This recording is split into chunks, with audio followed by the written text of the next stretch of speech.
Hello. Welcome to the very first Founders Live Center Stage. We're coming live from Seattle, Washington. I've got Luis Antizana from our Founders Live team. I am Nick Hughes, the founder and CEO of Founders Live. Luis, welcome to the first Center Stage. What's going on? Thanks, Nick. It's great to be here. I'm so excited to get this thing rolling. We've been planning Center Stage for so long, and I'm so excited to have this thing rolling out. Welcome to Seattle. We're live, and we are kind of making this thing up as we go. This is our first beta test of the Center Stage model. So we're going to explain what that's all about and bring you into the Seattle show, and I hope you have a great night. Yeah, this is exciting. Hey, if you're watching, feel free to post in the comments, where are you joining from? We're going to post on here, hey, what's up? You'll see it there. And feel free to post in the comments, say hi. We're here running this opening pre-show for Founders Live Seattle. This is the first time we've held Center Stage. We're going to take some time to talk a little bit more about it. And we're going to take some time to hear and see about the startups and founders that are going to pitch later on in the show at Founders Live Seattle. We're live here on location. So, Luis, I want to open this up by having you share with us, share us a little bit more about what you got going on and, even the position that you hold with Founders Live. Well, sure. Again, my name is Luis Antizana. I am the director of brand and creative strategy here at Founders Live. So I work hand in hand in Nick, tireless hours, trying to figure out how to make Founders Live more engaging and more fulfilling, more valuable to everybody around the world. Not just here in the US, where we're based in Seattle, where Founders Live started. Now that we're all around the world, we have an entire global population to consider, and that changes everything. So it holds us accountable, and we're really glad for that. We love all the people in our community throughout the world of all kinds of startups. It's not just tech startups. We have a rich assortment of founders. We have all kinds of stages of people who are just trying to figure out their dreams and people who are even in funding stages. So we have a diverse audience. And so that really is quite the challenge for us as we figure out what kind of content we need to bring, what kind of memberships are going to help the people out there, and what kind of shows we want to run. So Center Stage is our first rollout of kind of a new model of stuff that we're going to be bringing to you in 2022, which is essentially kind of an upgrade a year for us. We're going to evolve everything that we put in front of you, and because you matter and we want to serve our founders. So Nick, while you ask me what I do, I'm going to turn around and ask you to explain the Center Stage concept in a second. But what's next on the schedule for us? Yeah, well, I'd like to introduce myself a little bit and just talk a little bit about Founders Live. It's a special night in a lot of ways. But I started Founders Live here in Seattle, Washington. Almost 8 years ago. So it's actually the March month event in 2014. So next month will be the 8-year anniversary, which will be exciting. Wow. And man, it's been a wild ride. And here we are. Now we're back. This is really the first real again in-person event physically for 2+ years. About actually 2 years ago now was our last in-person event, and then obviously COVID hit in March of 2020. So we're now 2 years. We held virtual events, and here we are back into in-person. There's going to be about 100 people in this room here. We're excited. We're testing this out in terms of Center Stage, and so we're going to spend a little time talking about Center Stage, and partly the reason why so you're watching here, you jumped on here. The pitches and the competition is next hour. Okay. Hopefully that doesn't, scare you away and ruin this first hour here. But it's okay. This is the pre-show. This is the hype up for what you're going to see in a few minutes here in Seattle, Yeah, live on stage. and just as we're here, we want to say, hey, Joseph, what's going on? Thanks for shouting us out. Thanks for joining us here, and everyone else, feel free to post here. Watching from Seattle, awesome, Ao, thank you so much. And what we're doing here is there are now people showing up, grabbing a drink, socializing, hanging out. That's the true Founders Live experience before the pandemic, right? So you'd come in, first hour is music, entertainment, grabbing a drink, chatting with all these people. So as when you look at Founders Live globally, as all of our cities start to go back into in-person events, what's going to happen here is that we're going to start having these events all around the world. And when you look at what is happening with, and I'm going to show this now, when you see that our events are starting to happen all around the world in person, we need to figure out a way to combine the streaming experience with the in-person experience. And then secondly, how do we start highlighting all of our great events that happen all around the world in the cities, all around the world? They happen every week, every month. So we decided to create a really cool new entire program and event series called Founders Live Center Stage. And if you take a look here, we are don't miss out the event live stream, the chat, and the happy hour. Those are going to come later. But check this out, Luis. I mean, we've talked about this, but I'm just going to start scrolling through everyone. This is our schedule for the rest of the year. And the way that this works is these are going to be pre-show experiences just like this. We'll have special guests, maybe investors, maybe great advisors that want to help you, teach you things around how to grow your startup. We're going to have awesome guests throughout the year. But you look at this. We bounce from, we're here in Seattle. We go to Indonesia in a couple of weeks. We have Minneapolis on the 23rd of March. We're then going to jump into Dallas on April 6th. So Nick, so let me ask you as you're going through this. I'm just going to start peppering you with questions as we go here. So a lot of people may not have known that this was a center stage event. We kind of kept it on the DL because this is technically actually kind of our beta test. This is a soft launch. We're testing a bunch of stuff. It's going to continue to get better, and we are predicting our real launch is about, what was that, the 23rd of March? So we've got this and the Batam event to kind of test a bunch of stuff. And that's kind of the 2 week, 2-3 weeks apart, but then you'll see we got a week coming up. And what's your thinking on how we are rolling these out, and what's your vision for what it's eventually going to be? Yeah, this I'm very excited about.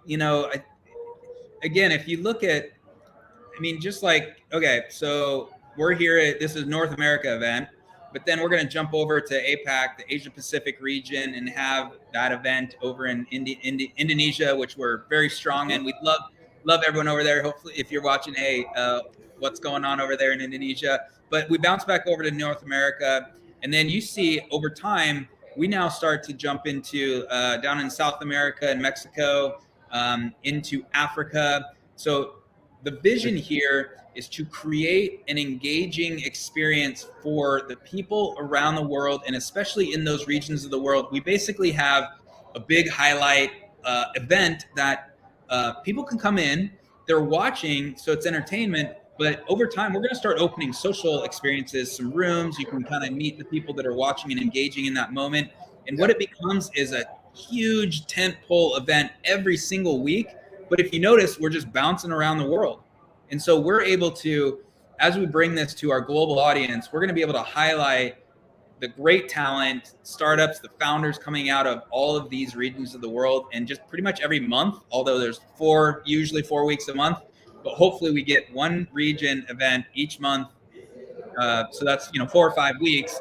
And you just look at it bouncing around, right? Like Europe, and then back, Indonesia. By this time, we're once a week already. Once we hit May, we're like weekly. So the vision here is to really start putting more eyes on this and make this a thing, make this an experience.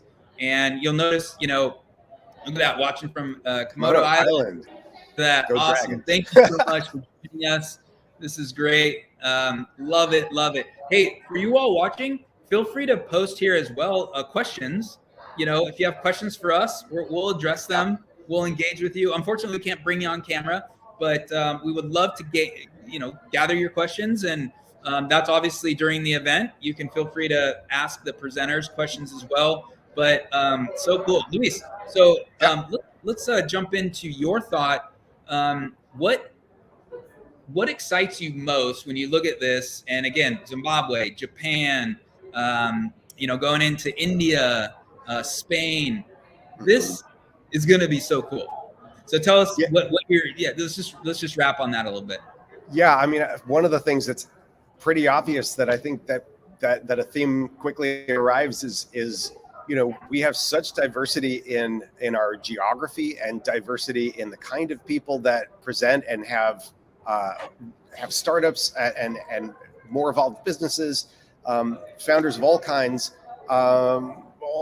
of ways of producing local events. And yet, of course, there's so many more commonalities we have in the types of struggles that founders have, and the types of things that audiences want to see on stage, and the way we all react to each other when it all comes together in person in a city event.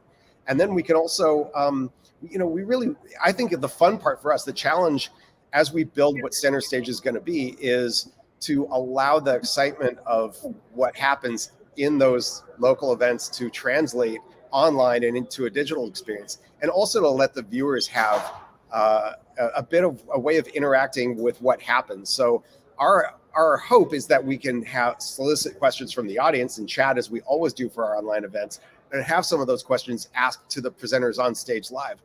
We're going to think of other ideas too, to make some kind of interactions between who's out there and who's here, so that we all feel involved and not so much fly on the wall for the people online that we're talking to now, and so that the people on the seated and mixing around before and after the event realize that they're connected to something bigger, something global. And I think the sum total in all this is just that we realize that we're not alone. We're all connected. We're all coming together through Founders Live, and we're just looking forward to providing that platform, as we always tend to do for founders. We want to uplift founders and give them a stage for the world to see them. Oh, yeah. I fully agree. Look, you're all part of something bigger. Founders Live, something bigger for sure. We're now approaching about 90 cities, Luis. Wow. I think I told you this, but just this week, I've had conversations with someone in Côte d'Ivoire, which Côte d'Ivoire in Africa, Ivory Coast in Africa, and they're so excited about so cool Founders Live going, and it just blows my mind, man. It's touching. Yeah, it's touching. And then you just posted like there's a neighboring country, and you just posted on Twitter that you're looking for a city leader for that. Which country was that? The name of that city started with an A. Abidjan, something like that. I apologize for butchering the name. I'm just trying to remember what it was. Do you remember? Well, it's the capital city of Ivory Coast. There we go. Yeah. So yeah, we posted on that, and then we have interest, actually brand new interest. I didn't even tell you this. We have interest for someone in Salt Lake City, which will revive and reignite Salt Lake City, which we're excited about. Can't wait to talk with her. We have someone in Boston that's almost ready to sign on to revive Boston, which really just is a handoff of city leadership. So we're so excited, man. And so, hey, what I want to do is look at that. We got watching from Seattle here. Al, thank you so much. Good to see you. John, good to see you watching from Seattle. Hey, like I said, if you have any questions, hey, we're here. We are the opening entertainment, everyone. Pitch competition happens. For what it's worth, yeah. Speaking of which, Luis, yeah, let's actually do some preview of who we're going to see here tonight. So what we're going to do is we're going to march through everyone, and we're going to talk about what is going on tonight, who we're going to hear from, the 5 presenters, and then we actually have a special guest from a new venture capital firm here in Seattle. So Luis, we're going to talk about the first presenter, which is everyone 221B Analytics. They are they're educational consultants. So here's what it is, and what we're going to read through this, and then we're going to share a screen, and we're going to walk through their website. But 221B Analytics, they are educational analysts that combine child psychology with cognitive behavioral pattern recognition and algorithms that run statistical data to create the best and most effective individualized learning paths for every child's road to success. Wow. I mean, first of all, you just what is your initial thought when I read that, Luis? My initial thoughts was I was not even paying attention because I'm scrolling over to it. Guys, we are running I'm in the lobby here at the collective. Nick is in the control room here. And so we're kind of doing this on the fly. We don't have a whole studio. And so I have a little monitor here, and I'm just trying to, sorry. I'm looking through it. Luis, you're doing it. It's okay. I got the controls here, so I don't know if you can see this, but we are we are on their website, everyone, and our first presenter is 221B Analytics. So they leverage data analytics for your dream college. As I said, they are taking their analytics and data and helping educational analysis using data analytics, machine learning to improve your GPA. Luis, remember back when you were in high school, would you have loved to use a system and something that would help improve your GPA to get you to the next level? Talk to us about how you think you would have enjoyed that. Well, so both high schools I went to, I moved in the middle of high school, were pretty competitive. And so everybody was always looking for an edge on how to lift that GPA and get into a really good college. I think there's a lot of parents that are interested in this kind of thing.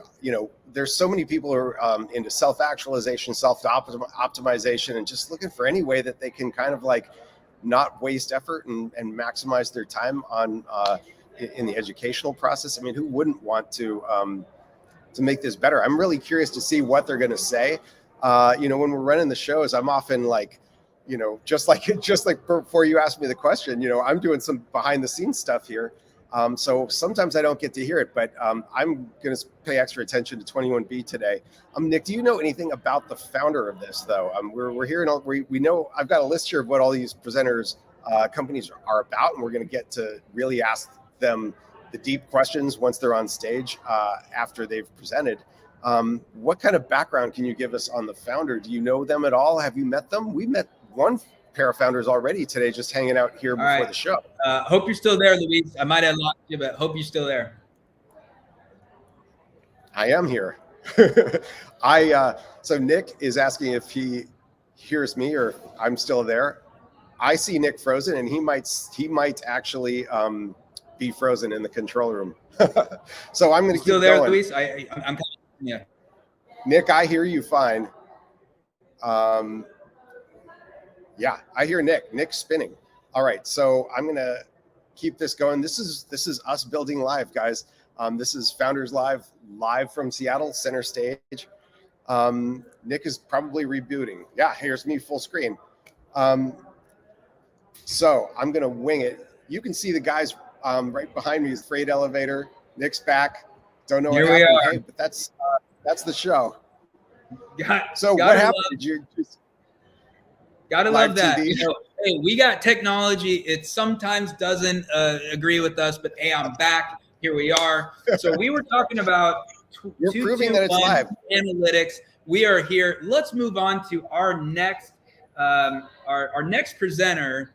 We're going to hear from. Oh, so Nick, what I was asking, sorry, now that you're back, I was asking if you knew anything about the founders of the companies that were that you're talking about here, or if you just have the the background sheets that that Amelia gave us. Won't have too much background on the founders, so we're just going to walk through and just introduce the startups that people are going to watch and hear from tonight. Unfortunately, we don't have a lot of background on the founders, so we're going to move on to our next startup that we're going to hear from is Dewey's.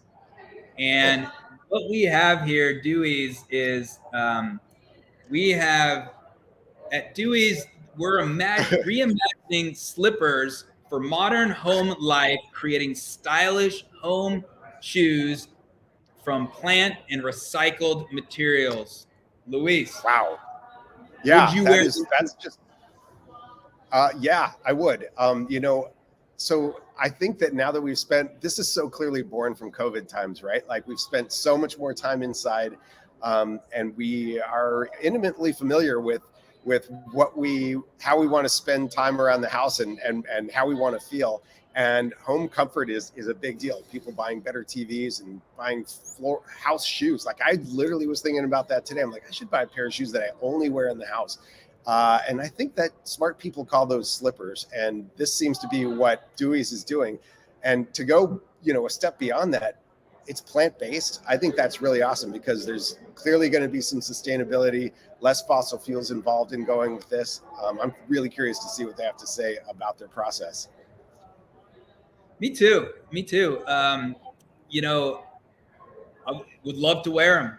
I mean, don't those look so comfy right there? They do. I'm like, I don't know about you, but like sometimes like barefoot's too cold, socks are too slippery, shoes. I'm not going to wear shoes in the house because I'm trying to keep the house clean.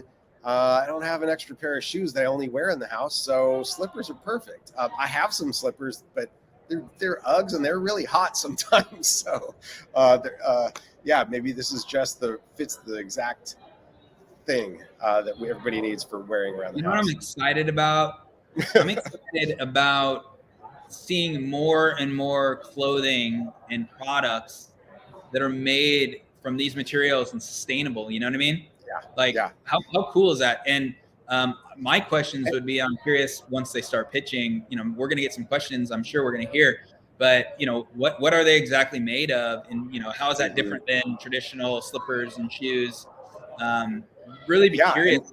And how do they work their cost models to make it competitive, with these other companies that sell slippers that make them with cheaper ingredients, less beneficial for the environment, and have all those economies of scale. You're going to come out as a startup and try to compete with that. That's very difficult, but clearly they've found some kind of angle. I think too, how we have in every single promotion for our cities, one of the closing lines of one of the paragraphs is like, built in the Pacific Northwest or built in Atlanta or built in wherever. I think Dewey's is a great example of a kind of company that I am so not surprised to come out of the Pacific Northwest. Pretty smart, innovative, but also sustainable, eco-conscious. This is so Seattle. Now I hope it's more than typical Seattle style reputation, because we're known for like Birkenstocks and socks. So there's. I'd be curious of what other lines of products are they going to come out with? What they have now, or are they going to come out with future and then going forward? And then more importantly, is it only their custom created, built, or are they going to have third party? It becomes a marketplace of sustainable clothing and materials. Like, I'm curious of what direction they're going to go. What would you suggest, just from your angle real quick, and then we're going to move on.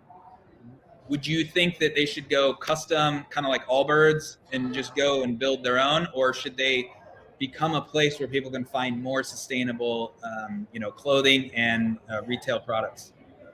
I imagine they may be, I think it's going to be way more of an Allbirds model, at least at first. They may hit upon some other kind of thing that fits their model that may be shoe adjacent or something, but I think that they're kind of in their own world. Allbirds is a great point of comparison. I don't know if they're going to get to retail stores. I wonder if that's even in their plan. That'd be a good question to ask. Clearly they have a direct-to-consumer model right now. And then the other thing too is like, are they going to go, would they turn down an offer from Nordstrom if they wanted to be picked up? I don't know if Allbirds sells at Nordstrom. Good question. So I have questions. Good question. Well, hey, we're going to move on to the next startup we're going to hear from tonight. And check this out, everyone. It's Trendy. Whoa, crazy. So it's called It's Trendy, or it's called It's called Trendy. Okay. It's called It's Trendy. So here we go, everyone. And with It's Trendy, they are a sustainable marketplace revolutionizing sustainable shopping for young consumers. I see a bit of a trend here, everyone. And we got it. It's coming soon page, but they are about the circular economy for sustainable fashion. Luis, this kind of is going to a similar trend. Would you, I'm just going to throw this out and we'll kind of bat this back and forth. How important to you is essentially purchasing and engaging through a certified circular sustainable economy versus, hey, I'm just going to go to Walmart and get whatever? And not to say you go to Walmart, but I'm just threw that out there. Yeah, I don't. Yeah, it is very important. And by the way, I apologize, guys, if there's a lot of background noise. People are starting to come in here to the collective That's fine. For hey, this is authentic, everyone. Yeah, we don't. This is the hubbub that we generate. We only promise to be authentic. Yeah. And by the way, we had a sellout evening here, so this is awesome. Yeah. So the question about how important sustainable sourcing is and things like that, for me, it is increasingly important. I mean, I'm ready to pay a little bit more to have to support companies that do things with an eco-conscious purpose. I think we're all a little. We want to make sure that it's not any kind of greenwashing and stuff, and that is it actually helpful? But one thing we definitely know is there's a lot of things that we know aren't eco-conscious, and so any step in the right direction is better than what we've got. And Nick, this is actually a really good time. I know this is a little bit of a curveball, but we just talked about Dewey's with their eco-conscious thing, sustainable house slippers, and now we have It's Trendy in the same ballpark. This kind of coincides with Founders Live newest core value. One of the reasons Founders Live is so successful is it's stuck to its original 4 core values in every city that it's opened around the world. Well, Nick just announced at LiveFest 2021 a new 5th core value, the first one ever to be added since Founders Live began. And it has something to do with this. Nick, if you don't, you can talk about this later, but if you want to talk about it now, it's kind of like in context. Yeah, good thought. And thank you for bringing it up. We're going to touch on it in the event a little bit. Okay. I will share that we have decided for a 5th core value, which is actually really important. We launched Founders Live years ago with 4 core values. This is the first time we've added another one, and it is around what we're calling climate consciousness. And it became pretty obvious in the last few years, if not the last year, this world needs help. We all need to do our work to minimize our climate impact. So we have put in place a core value on being conscious of our climate impact, which includes accounting of it.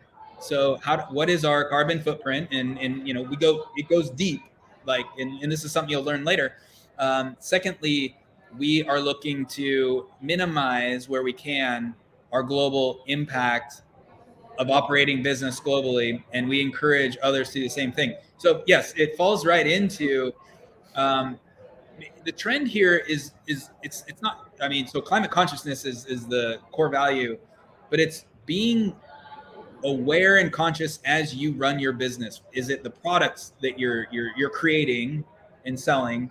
Is it the companies that you're highlighting and indexing in your marketplace? Is it the message that you're putting out to the market and the consumers?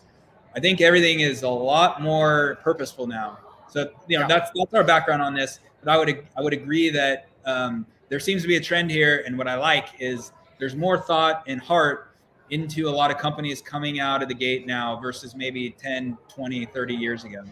Yeah, and the more we talk about it, the more we're reminded to think that way too, right? Like, we just know that you have a choice to make knowing that there is a choice to consider is a step in the right direction. And and maybe more people will continue to take more climate mindful choices, more eco-friendly choices, because it's even if it is a little more expensive, it's so much more worth it. All right, Luis, we have our next presenter. This is awesome. We're just reviewing and we're excited. They're going to be great pitches. But our next presenter is Proxy. Okay. And Proxy, this is really interesting. This is an interesting one. Proxy is a no-code platform that allows for users to create, customize, and embed highly interactive maps into social media accounts, websites, and apps. So we have Proxy, and we're going to go to their website here.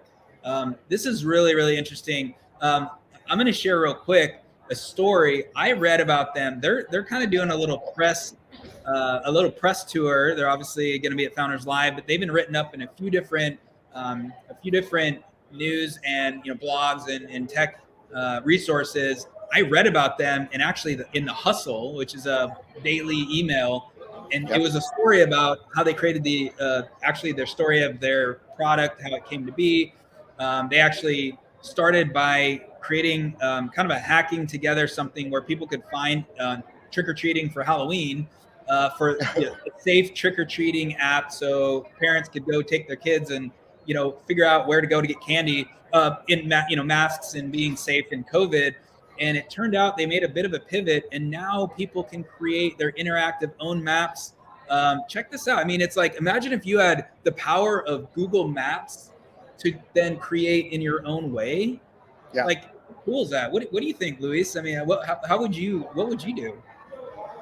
Well, I tell you what, there's, even Google Maps has its own kind of like, you can make lists of local restaurants and share that. But like, to be honest, people have been trying to tackle this for a long time. I mean, I remember 12 plus years ago trying to make, like a where to eat lunch map for new employees at the design agency I was with, right? And it's a little bit clumsy every time. So I think, and everything we've seen that comes out since leverages Google Maps in the background or whatever. And I haven't really seen anything that's been kind of like killer app, snackable map. Hey, that rhymes.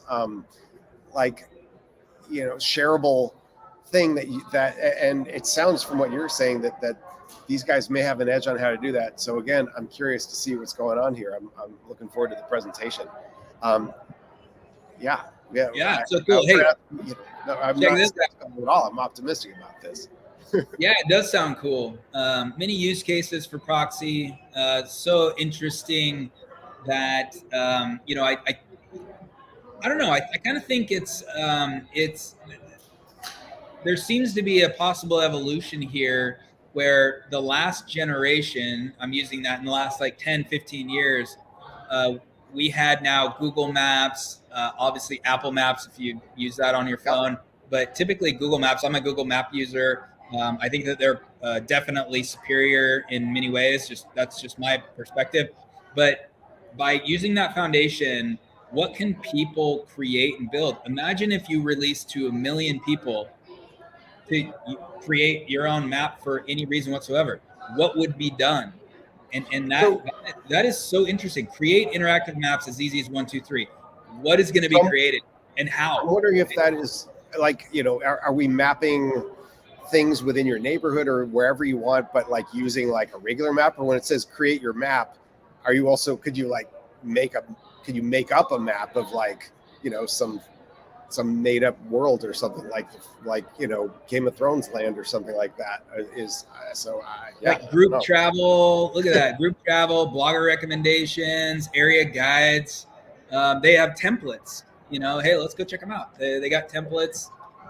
All of these. So cool. I mean, and just some background for everyone. Again, we don't know right now. We haven't met the founders. They're going to pitch here soon, but it's 2 female founders. Really excited to put them on stage and hear their story. But it was two moms that discovered the whole Halloween create this map thing, and now that they've actually created a company, that's so cool. Yeah. Last thought nice here. and straightforward. Last thought. Well, you know what? I'm trying not to look down at the screen too much because, like, I'm either looking at the camera or the screen. I think I don't want it to be weird for people viewing, but you know, as I look down, I like the design. I think it's something a lot of companies don't really think of first. It's kind of like how welcoming the user experience is on the website. I think that there's a lot of trust signals. There's a lot of brand magic that gets woven by the way you bring people through your process and explain what it is. You know, simple colors, simple layout is going to convey, you know, a simple to use product. And you know, just at quick glances here as you're scrolling through the website, that's the feeling I'm getting. So like, it's a welcoming homepage from what I could see. So yeah, props to them for that. Although this is Wyrene now, though. Well, almost. We're almost there. We have last one we're going to hear from here is Wyrene Inc.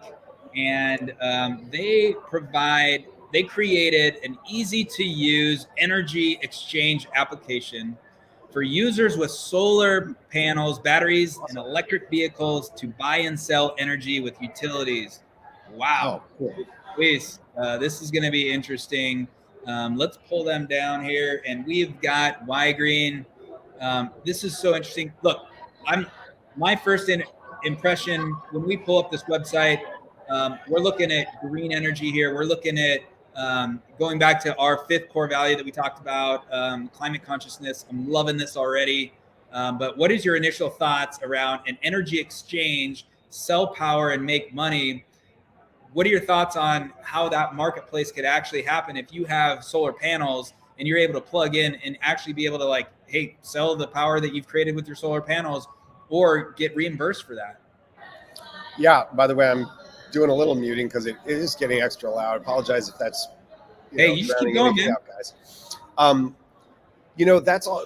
Being able to sell power back to the grid, surplus power from solar panels has always been one of the promises that is supposed to be one of those things that gets people to listen closer to the pitch of paying all that money to have solar panels installed on the roof.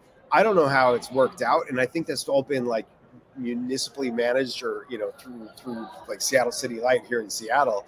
It sounds like these guys have found a way to like make it more efficient or make that whole power exchange easier or more easy to turn on or something, but we're going to find out at the pitch. I'm curious to see if they've come up with something that eliminates, you know, a middleman as part of the way that it saves consumers money and makes money for Wyrene. That's kind of a trend, but you know, for me personally, I think it's really cool to like the Tesla solar tiles for the roof. I'm super curious about those. So I don't know. It kind of like, these are, again, more reasons to consider these sustainable options. And if you can get a little money back and do something good for the planet and help neighbors consume greener power, I mean, this sounds like wins all across the board. We'll have to see what the economics are, but yeah, it's cool to see people working on this.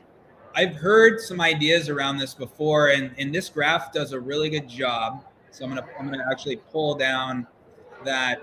If you take a look at this graph, what it's illustrating is that on the grid, and you know, whether it's your city grid or even larger electric grids, there's peaks. There's massive peaks. Usually it's the morning and it's the evening. Obviously, you see this right here, the red. So what that means is houses, residents in the entire city, they're pulling a lot of power into the. Obviously, they wake up and, you know, maybe it's a normal day, so they're getting ready, taking showers, getting ready. Like maybe it's a wintertime and it's a lot of heat there. But then there's this right here during the day, and then there's also a spike here. The problem is that the grid is not optimized. So when there's spikes, it totally, it really stresses the power grid on certain times of the day, but then that energy is wasted. Like, it literally just goes.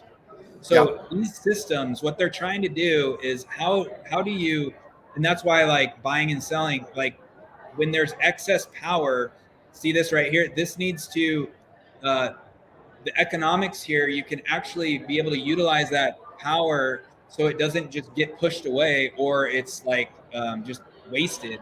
Yeah. It's using it in the most efficient way possible, right? And so at certain times you might not need this sort of power. Again, maybe it's it could be a holiday break. What's happening, and there's always a little bit of power on that energy grid. So there's just some delta area here that could be used, and you can move the power around or sell it or have that sort of thing. So look, I'm not an expert in this, but what I know is this graph that there is inefficiencies in our power grid, and there's companies like Wyrene. I'm excited to hear their pitch to really help solve that. I'm sure there's a lot more involved in that as well, but I think that's something to really think about when these new things are coming to market. Yeah, Nick, I kind of like this segment that we've been doing here, reviewing the companies, because one thing that's really important for people to know who are watching right now, that asking, generating questions in advance while the founders are doing their pitches is helpful, so that you can submit those questions via the chat if you're online, or by raising your hand if you're in person in the audience. So there's a full queue of questions to ask as soon as their pitch is over. We will do what we can to get the online questions asked into the real life environment. We're toying around with the best way to do that. I think doing this in advance is going to really help people think about what they want to know even before the guys talk. So I expect we're going to have some really good pitches, some good questions tonight after the good pitches. Me too.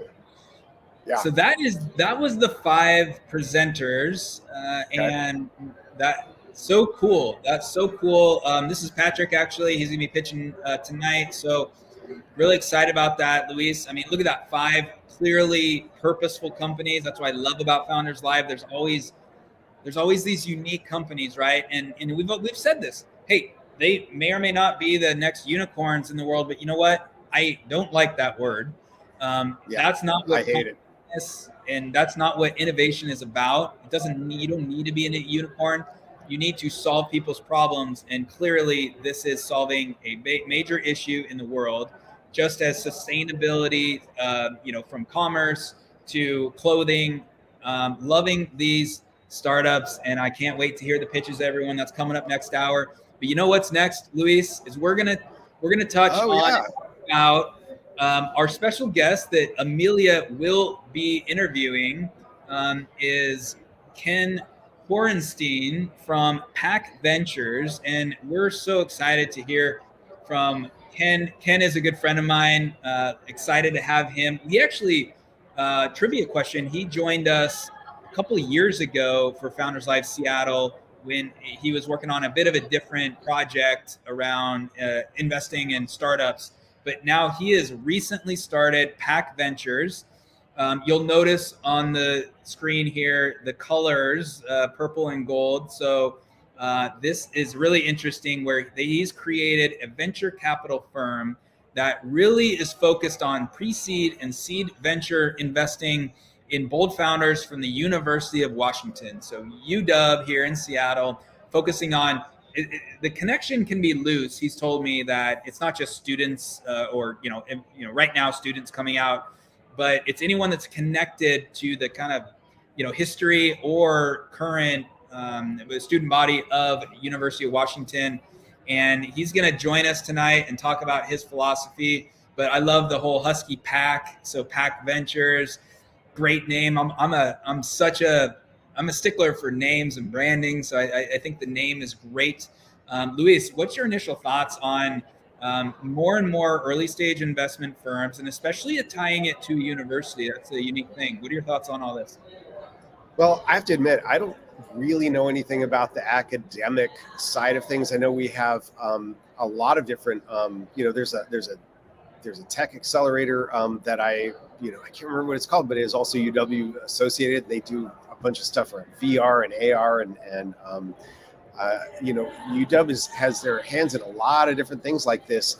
I don't know about the academic side of it, but I'm really excited just about what it means for local founders, in that there are, more and more options of ways, more and more ways for them to get money for things that might be overlooked by traditional institutional investments or angel investors or any of those types of things.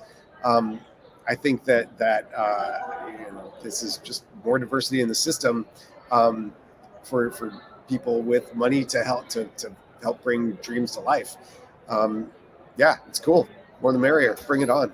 And I think being associated with UW has probably got to give PAC even more resources to work with and more ways to be found. Yeah, we're excited. We're thankful to have Ken here, and everyone keep watching. Maybe take a little bio break or go grab a drink or whatnot. But Ken will be joining us here very soon, and we will be shooting over to the center stage, the live stage of center stage, and we will be handing it off to the operations here in Seattle with Amelia. But before we do that, Nick, what can we expect tonight from the show? When is it going to start? What's the agenda? What's it going to be like? It's typical. It's going to be a typical Seattle city event. What does that mean for people watching at home? Yeah. So it's amazing that we're back. We are now back in, we are here back in person in Seattle. And my view right here, everyone, I'm looking right here and there's people. Do you have a stage cam or an audience cam house cam to show? Let's see. We got some peeps up in here. To fill in. That's just showing. Everybody's in the bar area and that's off screen. They're all standing up. I can see them. I'm a little jealous right now. But so excited here, and we have got So you see here, that's the stage. So Amelia in the background. Amelia and Ken are going to take the stage here soon. So excited here, and we have Hey, Luis, look at who we got. Mike, regional leader of APAC. Wow, big guns in the house. We have a celebrity in the house. Everyone watching. We have got Mike Venturi over there in Indonesia. I believe you're you were in Jakarta. Tell us where you're at, Mike. Where are you joining from? I know you're in Indonesia, but tell us where you are in. He's on both YouTube and LinkedIn. What city? Look at that. You're on both. Love it. Love it. Inflating our viewer numbers. Thanks for joining us. And wish I could pull you on camera here, but I know we're so used to bringing Mike on stage. Feel free to post on there. But yeah, we're gonna You'll see. Be on the 16th of March. We will see Mike soon. Our next Founders Live Center stage will be for the Indonesia, the APAC region from Batam, Indonesia. Excited about that. But so cool to see Mike here. Thank you so much. You'll see that our stage cam is set. We are praying that the tech gods are with us. Yeah. And we are going to have a good show. I was asking you, what's the agenda coming up? What are we starting off with, and how's that going to roll? Yeah, we're going to hear from Ken and Amelia. They're going to have a conversation. It's going to probably last 20, 25 minutes. You're going to hear from Ken sharing his thoughts on, how he created his venture firm, what he looks for in entrepreneurs, founders, some advice that he's going to give to you all early stage entrepreneurs, a lot of people in the room here, as well as you watching. We're excited about that.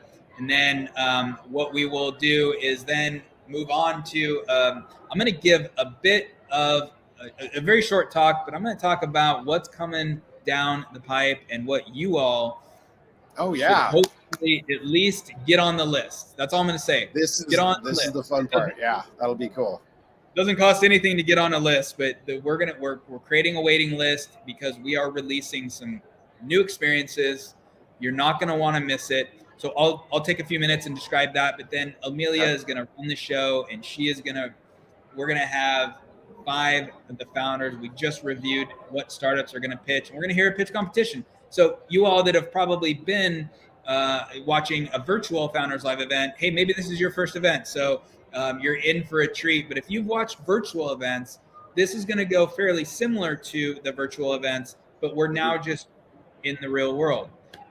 So then we're going to hear the 5 pitches. They're each going to have 99 seconds to pitch, 4 minutes of questions.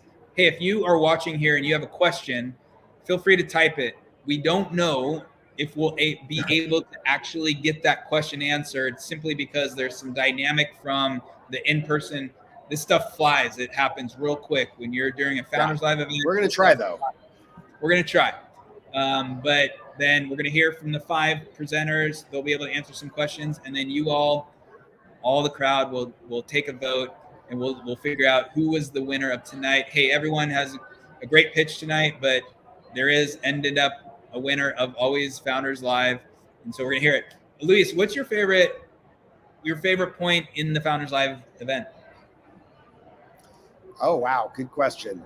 Well, I got to admit, when it first started, my favorite part was the food that you were providing for all guests in the beginning. That was, I show up for some free food and drinks, mix it up with some entrepreneurs. And then, you know what? It turns out there's a pretty good show going on. And so, yeah, that led to discovering, a really cool pitch competition, a way to hear what's going on. So I think over time, I really love seeing there's, it's entertaining, I guess, technically, but like for me, I actually love that feeling a connection with people, putting their hearts out on stage to try to express what they're doing and, just share. It's a vulnerable moment, honestly. And there's kind of like this, it's a human thing. I don't know. I really should wrap this up better. Yeah, I think that there's just that display, those 5 people talking and just kind of getting it out there. There's something really special in all that. And I think we've seen people respond to that too. I'm not the only one around the world. It's kind of one of those global things. I think there's something cool too about being part of the community that receives that experience and, applauds for them, votes for them, good or bad, you feel appreciated and seen here. And I think that whole thing is really cool to be part of. And it comes through online. It comes through very much in person. So I tap into that. I come back for that. Awesome. Well, thanks so much, Luis. Thanks for joining tonight. Thanks for being my host partner, and everyone. We will be doing this frequently over the year. It'll start to be every week. We'll have a center stage event. It's going to be every few weeks starting out, but keep joining us. Keep your eye out for the next center stage. And hey, in the next few minutes, we're going to get started. So what I'm going to be doing is putting up this. We're going to shift a little bit. We're going to just bounce off here, and we'll be with you here, but not on screen, because everything is getting set up, and you will see here probably in the next 3 to 5 minutes. So maybe take a bio break, but we are about to start. You ready, Luis? I'm ready. So let's do this. Right. I'm gonna be behind the camera, muted, and we're gonna get stuff going on stage. Guys, we're gonna get to a point where we're just gonna have a little interaction with that city leader and throw over and have the crossover. But for now, we're just going to put things on pause for a second and get it all set up, and then we'll lift the curtain, and it'll be a live show here coming to you from Seattle with 5 founders and Ken Hornstein before that. Thank you so much. Stay seated, everyone, and we will be right back. Okay, I'm going to mute.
Hey, Luis, can you hear me?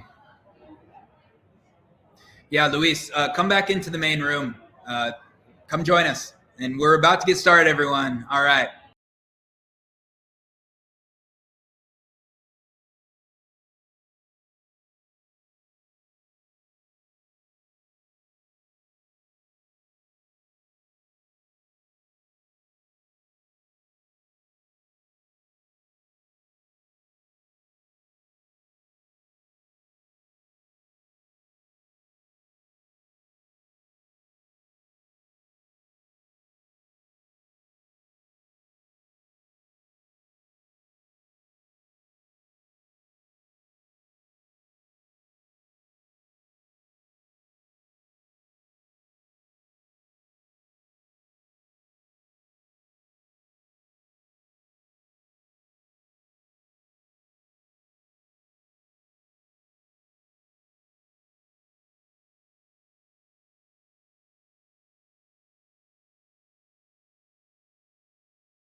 All right. Woo, welcome everyone. It has been a minute since I heard my voice through a PA system.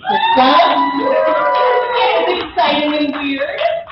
Thank you all for being here. I'm so excited to have you in person with us. My name is Amelia Marckworth. If I did not meet you, please come say hi. We're really excited to have Founder Advice Seattle here at the Collective tonight. We're going to be sitting down with Ken, talking about tax ventures, but first, I would like us to give a very special shout out to the Collective, who is so fantastic for hosting us tonight.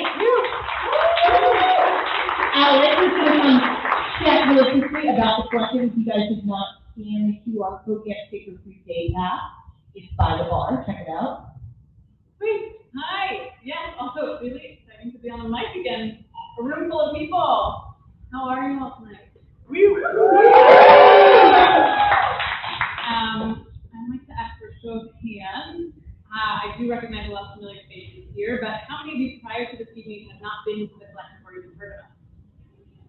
Oh yeah. You're welcome.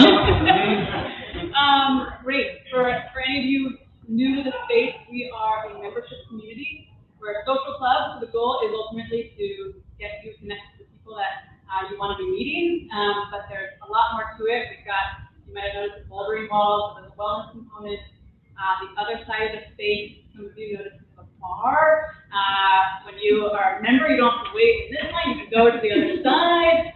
Full bar and restaurant, lots of meeting space, tons of programming on the book, ways to get you connected. We've got a startup and entrepreneurship circle to connect you with like-minded people at various stages of startup, and yeah, so much more. I will say too, something new that's been added. We do have a sister club in town, the Power Club. We have heard of it. To upgrade, have access to the Power Club as well. I can answer all these questions if you have them. I'll be around for a bit this evening, and then you can scan to come into our day pass, and I will also send out an email with that invitation. You can answer any more questions you have. But have a great time tonight. Welcome to the stage. Yeah. Thank you, Alex. Thank you to the collective for being such an awesome host. All right, so who here this is your very first Founders Live? Oh, got some newbies. Well, welcome. We always kick off the event with an interesting conversation or show presentation by, a local luminary in our circles. So we start kissing down with Ken today, but backbenchers. But before we get going, so we have some newbies to Founders Live. Who here is a founder currently? All right. Who here is an investor? A couple. Okay. Who here has had a successful exit? Nice. Okay, got a couple. Who here is a UW alum? Oh, yeah. Go Dogs. If any of you know me during Monday through Friday 9 to 5, I work at Seattle University. One of my alma maters. My other alma mater is, of course, the University of Washington, very close to my heart. I may have bragged a couple of you, but I'm a third generation UW grad, and very proud about it. So I'm really excited to be sitting down with Ken today talking about also a third generation UW grad. Oh, look at us. Anyone here a third generation UW grad? Anyone a fourth generation? Okay, third generation club. We'll meet up after. I'll tell you the secret handshake. So we're going to sit down with Ken. He has an entire new VC venture around the UW ecosystem and awesome entrepreneurs and startups that are coming out of there. So I like to think of UW as, overlapping with the SU and general Seattle ecosystem. But Ken, what were you doing before Pack Ventures that kind of got you here? And then where did it come from? Yeah, so immediately before this, some of you might know Venture Out Startups, and I was a co-founder of Venture Out with Sean Sternbach, and we were actually focused on building a new accelerator and another founder community here in town for people who are moonlighting at their startups and wanted to go full time. So we grew from 20 of us in a room drinking beer and having pizza to, I think we're over 1,100 or 1,200 founders, mostly here in Seattle. And a lot of those people are moonlighting. So they've got a day job, either Amazon, Microsoft, Google, and they're working on a startup on the side and trying to figure out how to get out of the big tech life and go startup. And then the 3 years before that, I was actually with Microsoft's venture fund. So I was, our venture out customer, which was, hey, I'm at this big tech company and I'm trying to figure out how to go do a startup. And so that's what I've been doing the last couple of years. So what was it about the ecosystem that you were like, we needed a UW-focused venture fund? Yeah. I mean, without a doubt, UW has some of the best talent in the whole world, not just the US. Whether you're looking at computer science, any of the engineering disciplines, this could be in the bio fields, the life science fields, we're already producing the talent that's working at the best companies in the world, that's building the next big companies in the world. And there's a lot of Husky alums here, and so you guys know you're probably working at some of those companies right now. And so that was the first thing. You know, I personally think we go toe-to-toe on talent when you think about Stanford, MIT, Carnegie Mellon. We're right up there when it comes to the research institution. And then on the other side of that is, okay, how many resources do we have? And what is the university doing around this? And so a lot of people don't realize this, but last year, I believe it was, and most years, the EU receives about $1.4 billion in federal research grant dollars. The only university that receives more than that is Harvard. We don't really talk about that as much here in the Northwest as you might hear from someone from Stanford or Harvard kind of shouting from the rooftops, right? And so you mix that with, and we have a bunch of faculty and staff here too, what we're doing with co-motion and licensing. You know, we license more IP than pretty much any other university in the US. A lot of people don't realize that. And so we've got this absolute just engineering and research powerhouse right here in our backyard that is really the foundation of a great ecosystem for all startups and also a great opportunity for venture capitalists. So what's your personal connection to UW? I know you hung out there a little, but yeah. what was it that made you keep coming back? Yeah, so I also have a Seattle U connection. So I went to I went to Seattle U for my first 2 years of undergrad, and I studied finance and philosophy. And so I tell people that philosophy taught me how to think, and finance is what I wanted to think about. And then I got into business school at UW, and so I transferred over to UW and finished out there before eventually coming back and going to business school there. And that was really part of the, my connection back to it was I actually started angel investing in a class at UW. So like the very first investment I ever made was as a student alongside of a professor in the business school.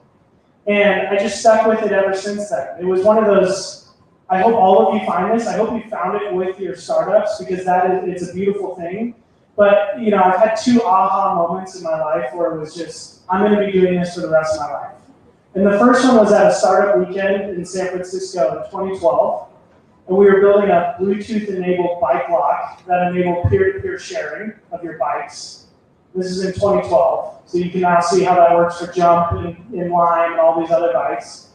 And then the second time was in this class at UW where we were backing a bunch of local entrepreneurs. And I realized, this is what I'm going to do forever. And now I get to do it with UW.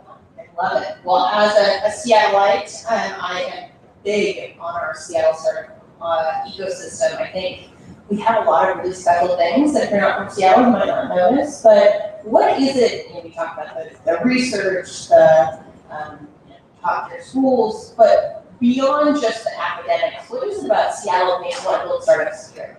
Yeah. So one thing that I love about Seattle, it's a positive to a fault almost, is how humble builders are here. And I'm going to retell a story that's not as much mine to retell, but I was in a class last night on campus that had 2 founders. Their names are Mitchell and Armin, and they co-founded HashiCorp. Are people familiar with HashiCorp? Raise your hand. Okay, so these 2 founders just took that company public at a $16 billion valuation.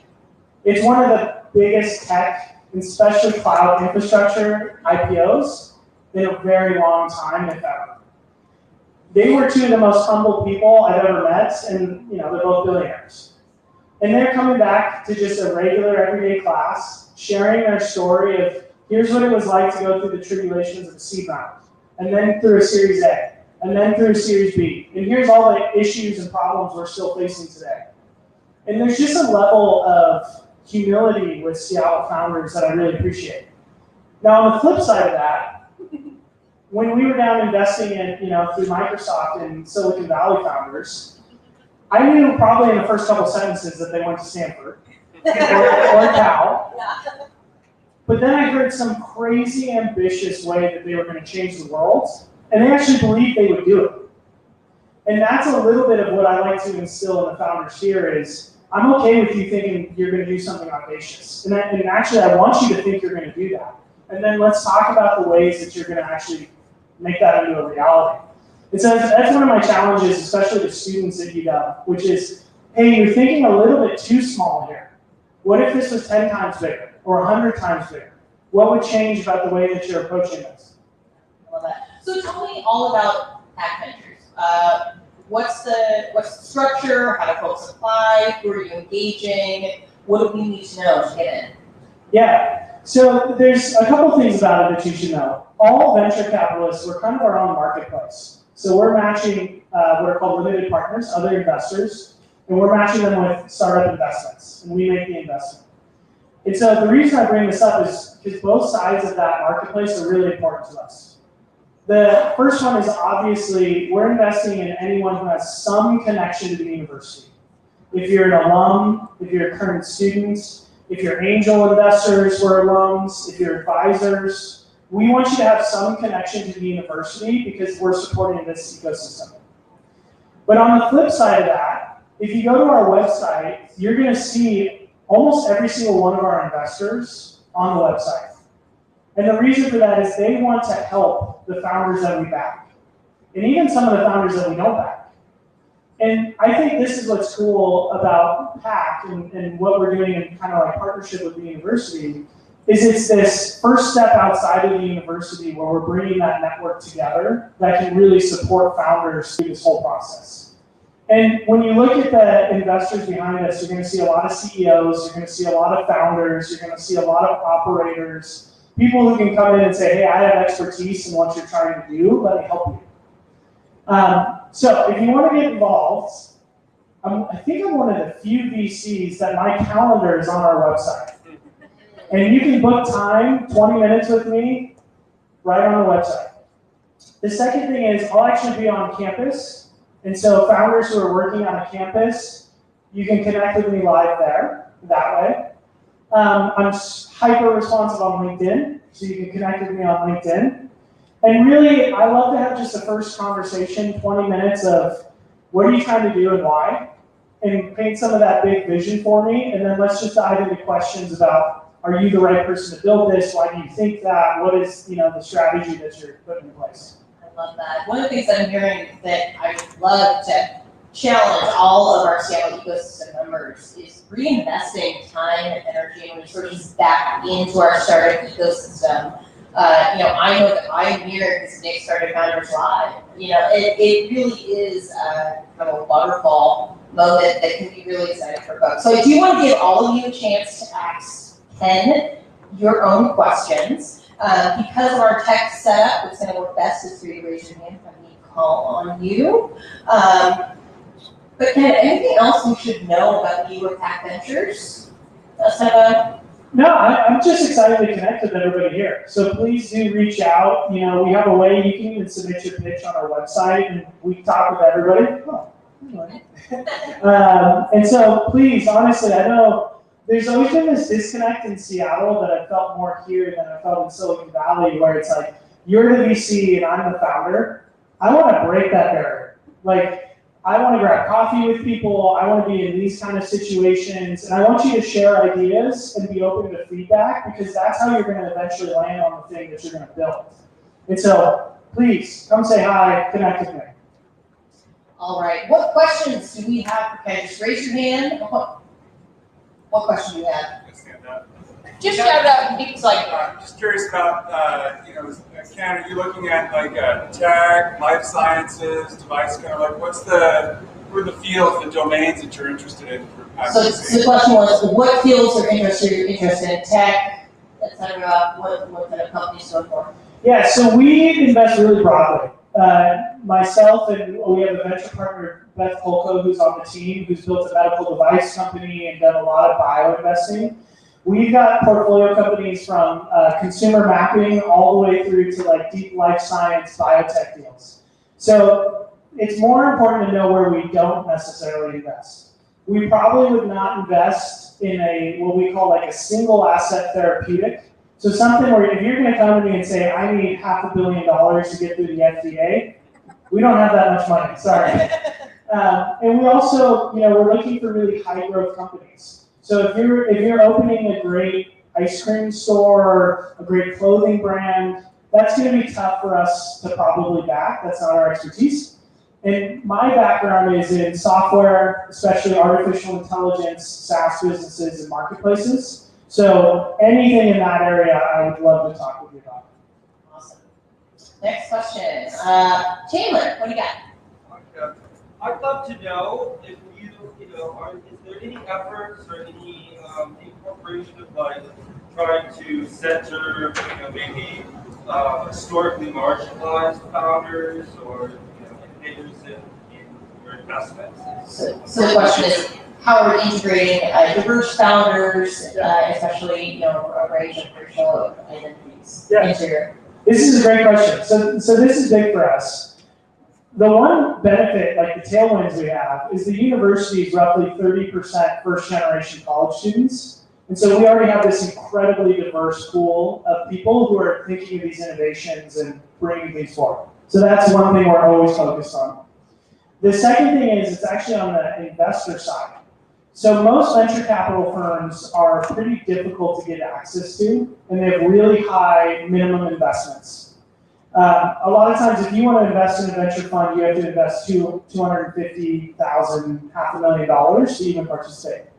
We specifically set up the fund so that we could take underrepresented LPs as well to come in and participate on the fund side of things and get involved with founders that way. So it's something we talk about like every week as we're looking at different deals and thinking about it. So, 2 or 3 more questions. Who's got it? Right there. How big is the fund? How big is the fund? Yeah, so we've already raised over $3.5 million. It'll be a $10 million fund. We've backed 6 founders so far, and the plan is to back 12 to 15 founders every year. Right. Yes. What stage are you investing in? Like, what is the condition of the companies that you're investing in? So Julia asked, what stage companies are we investing in? Yeah, for the most part, we're pre-seed and seed. And we're typically investing alongside another VC, but we're happy to help facilitate the connection to another VC and make that work. So people say, well, what's pre-seed and seed? I don't need you to have a bunch of revenue. In fact, I might not need you to have any revenue, but I need you to have traction. So something that says this is beyond an idea and this is beyond something on a piece of paper. I've talked to my customers. I have beta list signups. I've talked to potential customers that are going to buy this, 2 years down the road if they're working on something deeply technical. We really have a penchant for founders who aren't just building, but they know how to talk to potential buyers. That's right, all the way back. So you already mentioned that you deal mostly in tech and fast growth startups. If we're building a company that's not a fast growth startup and still deals in tech, but more in industrial automation and physical things, factories and manufacturing. When I go online and look for funding options and avenues, it's just all these fast tech. Everything else online is fast tech. How do we find alternatives for different kinds of businesses? So the question was, if you are not a high growth tech founder, how can you access early investments for your business and support researchers? So there's a number of different ways that you can do this, and it really depends on your business and the business model. The first one is through angel investors, who have a very different return profile than we do and have a very different time horizon. A bunch of different angel groups in town that I recommend. There's Alliance of Angels. I actually interned for Sea Change Fund for 3 or 4 years. And they can participate and be part of that first, let's call it $1 to $2 million to kind of get you going. And then once you've grown out of that, depending on the structure, there's so many different vehicles that can be used.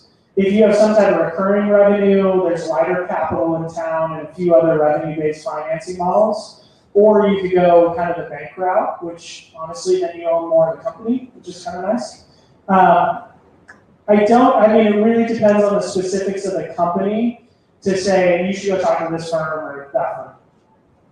Maybe let's zoom out real quick. What is the difference between, say, an angel investor and your VC fund? Yeah.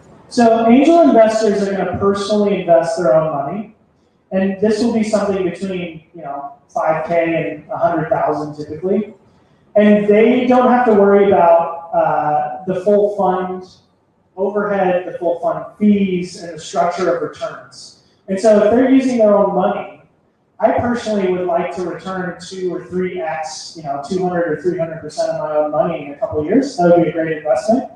But when we think about funds, we're taking really highly risky investments. Things where if it works, it's $1 billion company. But if it doesn't work, it's a zero. And so we intentionally are taking much more risk in the funds. And we model out, 33% to half of these we're gonna lose all the money we invest. Which then means the rest of them have to make a ton of money.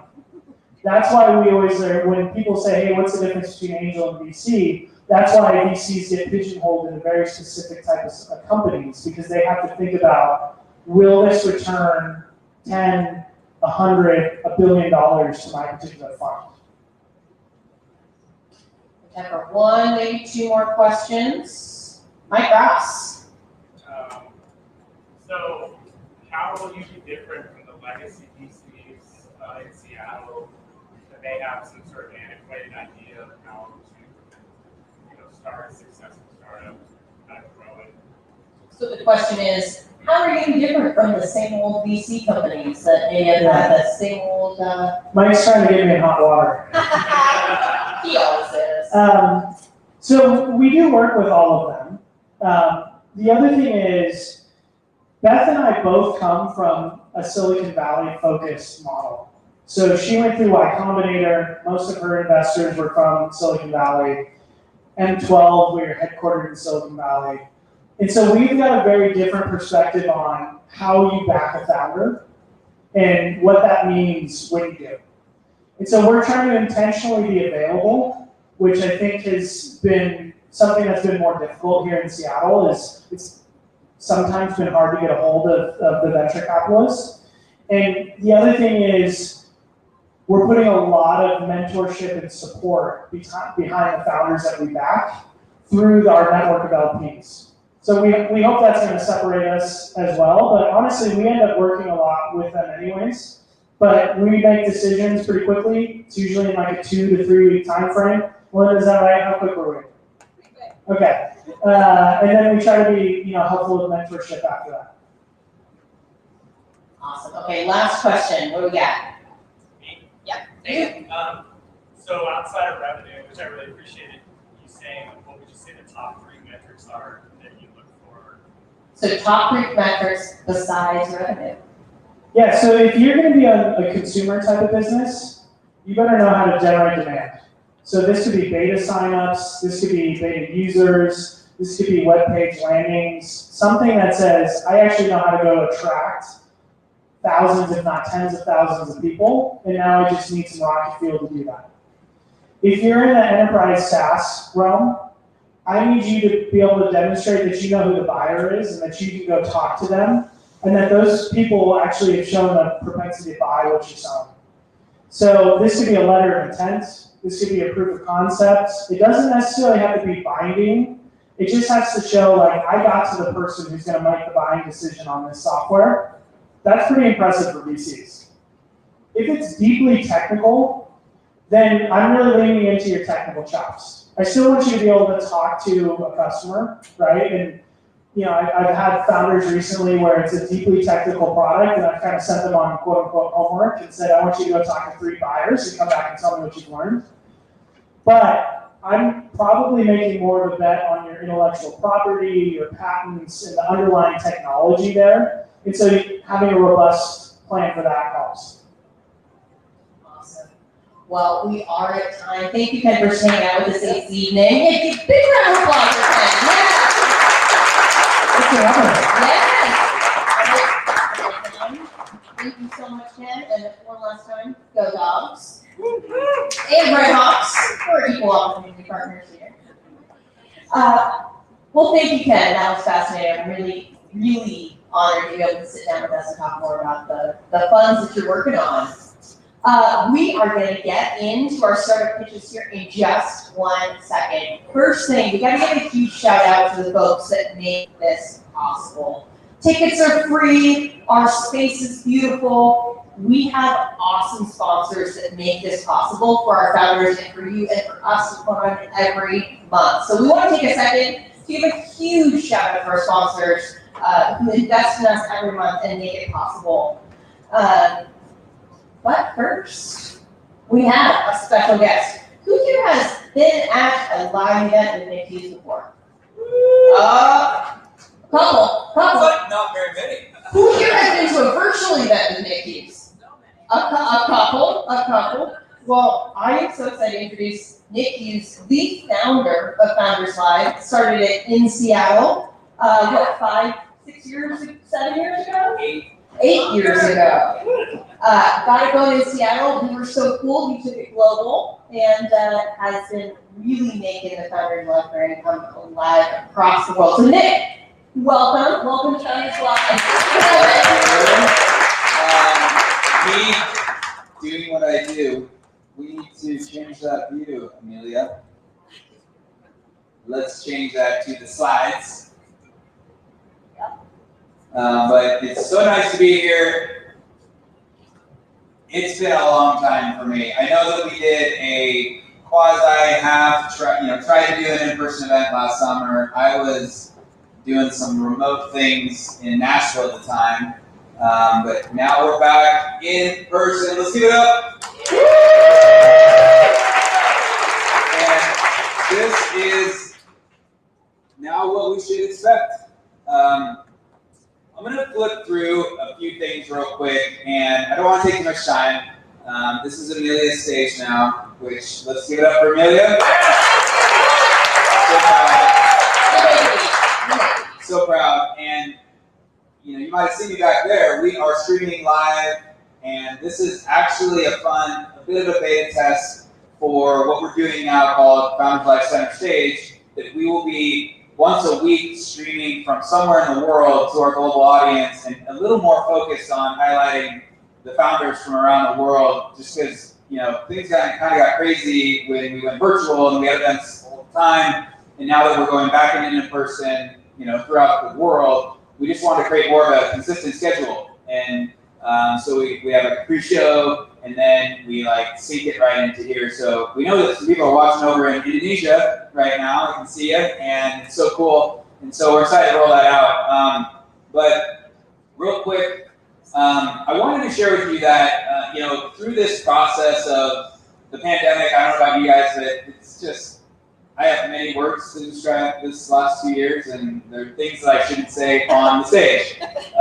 It's not been easy, and I'll be honest with you and say, there's times where I'm not sure. I always knew we were going to go through it. I always knew that we found this life and not go down and not die, because it's an entrepreneurial spirit. This is not just me. There's things happening all over the world. But we've really taken some time to figure out where we should go and how we should develop further. So we are in the process of rolling out a new experience, and an additional premium experience. There always has been a Founders Live free experience. There always will be. So you all do your thing. But if you take a look at here, we are starting to roll out an experience for you to become closer to the action, create a priority position. The things that will be rolled out and developed and dropped as either NFTs, which yes, we're going down that road, we're doing it very interestingly and smart, but new membership experiences, you will be the first to know. More knowledge, education, training. We're taking this to the next level to help you all become better entrepreneurs. And exposure to our global audience. There is an opportunity within our membership offerings that if you have a business that you think, wow, Founders Live, they're all around the world, they reach almost 100,000 people, and those are my target market, we have opportunities and things for that as well. So, if you want insider access, we are opening up March 22nd, 500 spots, which by the way, we do reach almost 100,000 people, and we're only releasing 500, and I would encourage you to get on that waiting list. You just scan that right now on your phone. It doesn't cost anything to be on the waiting list. but You guys better get behind Better it. get on I've that. already signed up. So. we are releasing 500 spots to take advantage of what's called the Founders Life Insiders. And what are insiders? You will have, this is an ever-present, evergreen list of high-priority members that will get things before other members do. They will maybe at some point when we are at a place, they will be the ones that are on the island when we have the events. And I'm just using that as an example. I don't know if we're going to do that. Maybe cut it off. I don't know. But maybe we have, once our prime time and Live Fest events become much larger and we actually have in-person events, insiders are going to get things first. So all I'm saying is that you might want to get on that waiting list. We will start notifying you that the opportunities are there. Of course, if you don't want to be a premium member, we love you and you're still here, and we want to build out Founders Live with things that are free, great opportunities like this, as well as further education and further training. So, we're excited about that. Hope you take advantage of it.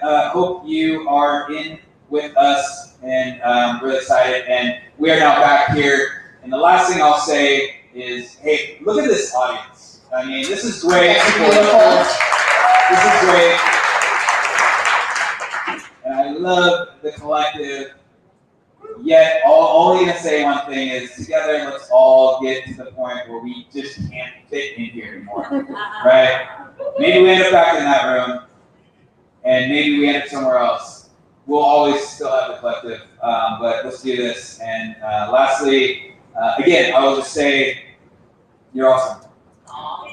It's awesome. I'm not understanding there's nothing that's to drop in as regularly as we do. So I know Nick passed the baton to me as the city leader of Seattle, and I am very serious about keeping it as our #1 Founders Life city in the world. So thank you guys for helping to show up. All right. Helping me show the world what Seattle is at. Well, I'll pass it back to Amelia, and enjoy the show. All right, thank you, Nick. There. Yeah, but I need my clicker. I'm gonna take off my clips here. Come on. Okay, again, it's been a minute since I've been in person with people, so appreciate you guys rolling with us as we're getting into our hybrid global live stream. Some of the things for those of you who have not been to Founders Live before, we really are the ultimate entrepreneurial experience in virtual hybrid pitch competition. So we have Founders Live in Seattle. It also happens around the globe. Almost 75 to 80 cities every month we are doing Founders Live around the world. So we're here for inspiration, education, entertainment. Please take a moment, plug in on founderslive.com. We have a global plus global community. We're doing in-person events here as well as global live streams from around the world. Jakarta, Indonesia. We have Harare, Zimbabwe. We have so many awesome startups around the world. So check out founderslive.com. Make sure you're tuning in to our monthly events for Seattle. We will have hundreds of guests, 5 companies, each doing a 99-second pitch, 4 minutes of audience Q&A. You guys get to vote and decide who is the winner. Our Seattle winner gets to go on to the North America finals of Founders Live, which is like one of our global primetime show in the fall, where we'll have a global competition of all of the winners from around the globe. So thank you for being here with Founders Live. Founders Live Seattle is 8 years strong. We've been through many iterations, and I'm so excited to introduce you guys to Founders Live Seattle in person, live. Yes, we started here, growing around the world. Melissa's excited. We're in 90 cities, 27 countries, hundreds of thousands of fans, hundreds of events each year. If you are watching online or here, make sure to start a Founders Live in your city. One of the things that brought me to Founders Live, or the reason I kept coming back, was the 5 core values. So this is kind of the heart of our community. The first one is just respectful authenticity. We include everyone. So we believe everyone, depending on their background, their education, their social status, has an equal opportunity to be an entrepreneur. Second, gather around a campfire. We're all storytellers, so find your circle, tell your story, engage with others. really find that personal connection. They're open the door. One of the things I love about this community is everyone is so excited to kind of pay it forward, help others who are one step behind them, get to where they are. I think the sales community is, we're a little humble, but we are very, very passionate. So find your folks, introduce someone to the community, bring them in behind you. Fourth, business equals fun, right? I'm here to have fun and get shit done. Those are my two personal values, and they align very strongly with Founders Live. Some other thing you guys can go see. But let's have some fun. We're all people. We're here spending a Thursday evening. You know, I could be watching Love is Blind, but I'm not. I'm here with all of you. I heard this was crazy, guys. It's fun. We're all here. We're here to be social. We all are doing really cool stuff during the day, and we're people, connect, have fun, and maybe stuff that's fun. So I'm glad you guys keep showing up every month with me. So we have a fifth core value. This is brand new.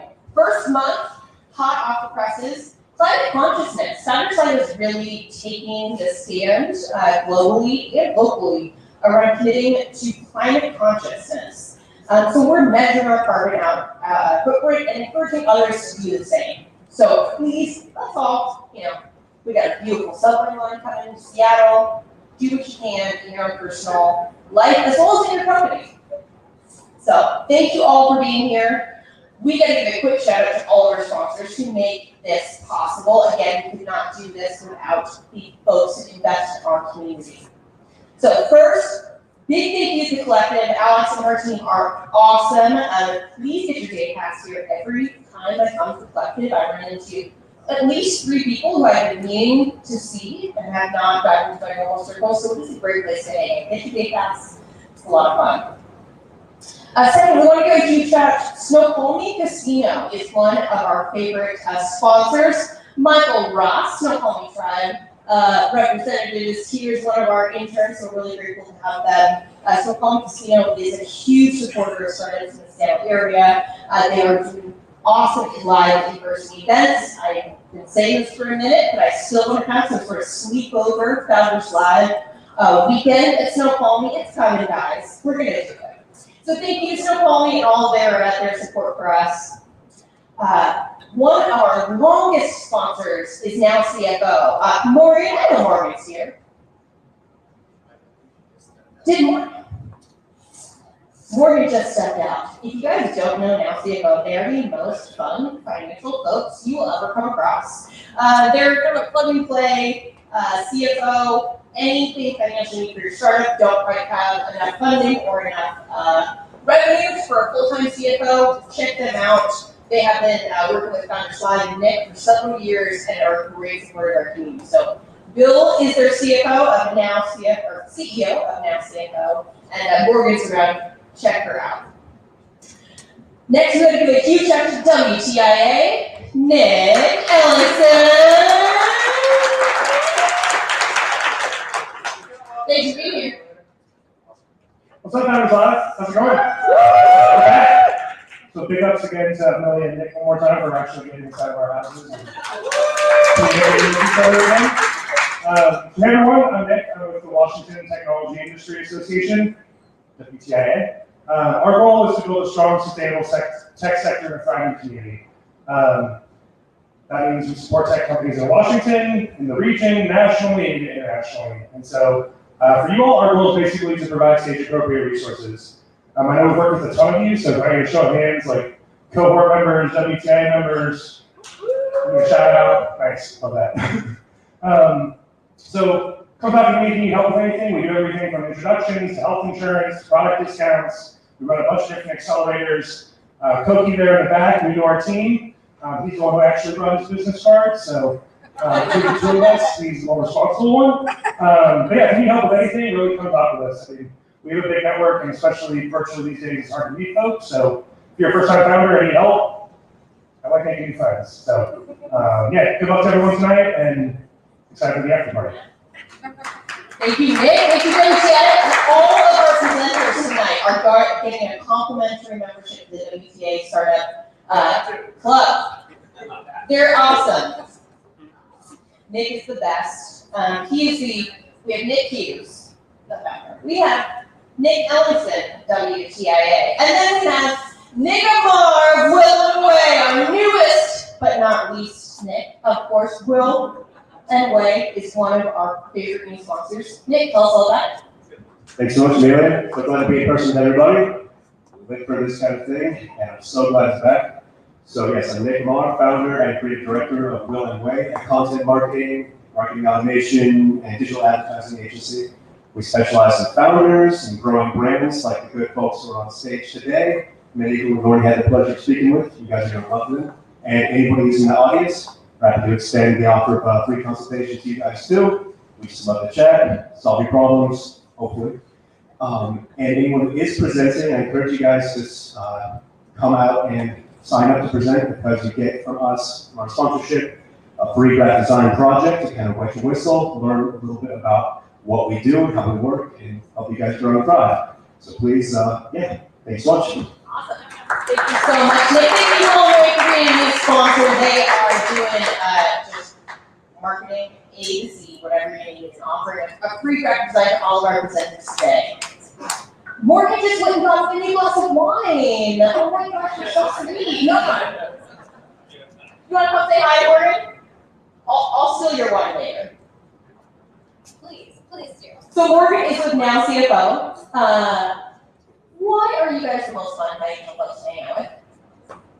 How many accounts do you know that are fun? This one. There is 0 hands up in the air, and I expect them all up there. My name is Wyrene. I am with Now CFO. We do accounting services, CFO down to bookkeeping services, and we have a lot of startups that we have helped out over the years. We do everything from helping you guys do 5-year projections and getting you into VCs and everything else. So get your pen ready. Yeah, I mean, we really can help you with everything that you need. So please give me a call or come meet me here a second if you need any help. Awesome. Thank you, Morgan. I'll come to the last one. All right, folks. Last but not least, the one, the only Melissa Reeves. If you guys don't know Melissa, get to know Melissa. She is our storytelling maven. The 99-second pitches that you're about to see, the founders work days, months, years, decades on it. But Melissa is the final polish to get to here today. So Melissa, story fruition. We're so excited to have you. No, you gotta share. You gotta wait. You gotta wait. Now, please don't. You are so funny. Okay. Hi. I'm looking at my founders. I'm seeing them try to memorize their slides in their heads this whole time. You're going to be great. So I'm Melissa Reeves. I'm CEO of Story Fruition. And what I do is I help all of these amazing founders show the world how they're going to change it in 99 seconds. Oh, easy peasy lemon squeezy. Okay, and so when you're watching this is really good to have a quick pitch. And what I notice a lot of times is that people come in with a lot of data, a lot of slides, a lot of numbers right away. But you're going to see tonight that we're flipping that. We're going to show you the problem through a story. And we're going to show you the hero and the solution through them. And so it's a way that I want the audience who's listening to your pitch to remember you. They're not going to remember your pie chart. They're going to remember your story. And so that's what Story Fruition is about. And I am so proud of every single one of these founders. So when you're watching them, love them, and also just pay attention to their slides too, because that's something that's really important. When you're doing a presentation, you want your slides to support you. You don't want them to usurp you. And so instead of a lot of sentences and graphs and reading and all those things that take the listener out, we change that, we simplify it, we try to make it really clean and neat.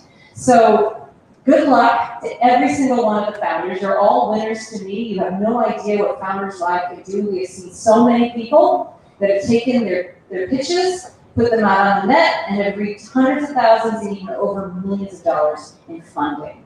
So this pitch, the goal is that you all go, oh yeah, I get it. I get what they want to do. And now you have 4.5 minutes for them to answer questions, okay? So that's 99 seconds just to give you an idea of how they're going to change the world. So good luck, everyone. And I'm going to be back there, and I'll flash when you have 10 seconds left, okay? Okay, so watch for Melissa. All right. Thank you, Melissa. Thank you. Awesome. All right, if you are watching virtually from home, share this link out, put it on your social, Facebook, LinkedIn. People will be glad that you forwarded this to them. So, if you're watching online, take a second, like this video for us. Any of you in the audience tonight, you're like, gosh, I forgot what that one pitch was, you want to go back? This YouTube stream will be up forever. You can go back and rewatch the show as many times as you like. Just get through all the parts where I'm talking, straight to the presenters, you can practice it. Yes, thank you. All right, you guys ready? It's showtime! So, we're going to hear from 5 awesome startups tonight. We are going to vote by scanning with your phone camera. So, get your QR code phone, scan out. Don't vote yet, we won't count them. If you vote now, wait until all of them are over, vote for your favorite. If they're your friend, make sure you tell them. If you voted for someone who wasn't your friend, don't tell your friend. It happens, it's okay, we're all fun. So, Founders Live Seattle. We are here, this is our first in-person show for 2022. I am so excited. Are you guys ready to hear from these founders? Yes? Yes? Let's go! All right, so first up, we have 221B Analytics. Will you please come on down? Big round of applause. Stand right here. Melissa will start talking when you start. She'll time when you start talking. Okay, perfect. Take it away. Thank you. Meet Jacob, a stressed out 16-year-old high schooler. He's worked hard for his 3.7 GPA and given the SAT twice, yet never really met his target score. He's also been a part of his high school swim team for the past 6 years and also has volunteered several hours at his local community. When asked, Jacob really doesn't know what he wants to grow up to become, but being in Seattle, he feels computer science is a pretty safe choice. At the end of his 11th grade, when his school counselor gave him a list of universities to apply to, he only recognized 2 on that list. You can imagine how disheartened this student felt at that time. That is until he met 221B Analytics. Through 221B's dashboard, Jacob realized his extracurriculars actually gave him an edge. And there are a lot of universities out there that are looking for athletes exactly like him. Through the 221B Career Analytics program, he realized he doesn't have to do computer science just because everyone else is doing it, but he can actually choose majors and careers that he's interested in, like financial analytics or data science. He also realized that he was actually more attuned to the ACT than the SAT, and that's what allowed him to score 34 on his first attempt. Through 221B, now he's not only excited about all the universities he's applying to, but also is confident about the path he's using to get there. We have been self-funded and profitable since day one, and we're currently seeking $500,000 for our pre-seed round. Congratulations. Good job. Way to go first. All right, we have 4.5 minutes of audience Q&A. Please raise your hand. I will call on you and direct it toward amazing panelists. Oh, yes. Who's paying for the service? Who is paying for the service? Sure. So basically, we are both B2B and B2C. From the consumer end, obviously, it's our parents that are paying for them. When it comes to the B2B sector, we mainly work with other schools as well as other edtech platforms. They use our dashboard as well as our test analytics for their students. Yes, Julia. So I have a teenager who is just graduating, and how are you guys different from like the NCAA program that you use to try to? So Julia has a teenager. We're sorry. We love you. I'm 3. Congratulations. And she's wondering how is this different from the competitors? Yeah, definitely. So in terms of our competitors, we definitely see that there are a lot of psychoanalytic platforms that are already available, but what we offer, which is different, is 3 systems that work really well together, which is the psychoanalytics for the career analytics, as well as our dashboard, which keeps track of students' previous academics, their SAT, ACT tracking, as well as their extracurriculars compared to previous students who've already gotten accepted into the universities they're looking at. And along with that, we have college analysts that guide them through every single week the entire process. Yes? What's your background? What brought you to this endeavor? What's your founder background? Sure, definitely. I've done my undergraduate in computer science, my master's in data science, and a specialization in educational psychology from Johns Hopkins University. So given all of that, as you can imagine, I'm very passionate about education and have a very strong tech background, which kind of led me to wanting to use technology to find the right education for students. Yes? How many paid clients do you have? Sure, so on average, we have, so when it comes to 9th, 10th, 11th, and 12th graders, which are high schoolers, we only take 20 students for each grade every year, because right now we're a very small team, so we aren't able to take on more students, which is kind of what we want funding for, to get more analysts on board.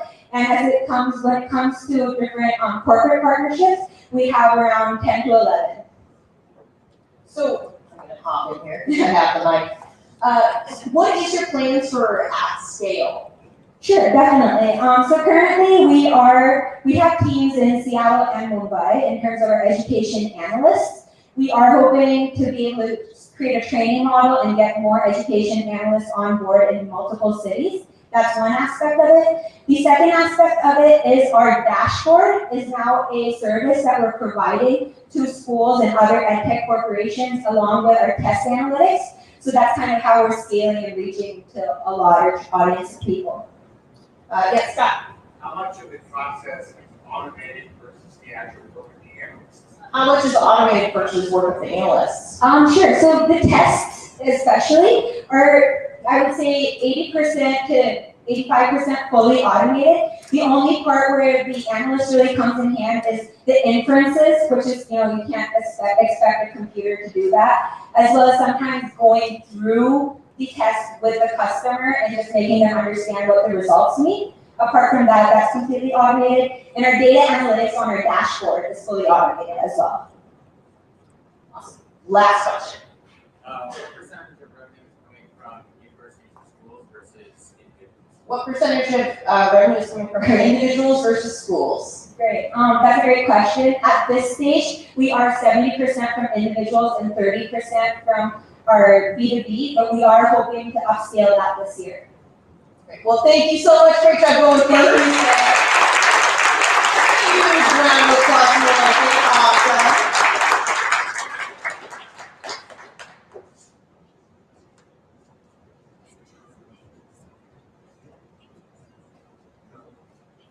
All right, apologies, guys. I'm trying to get the slides looking right. Nope.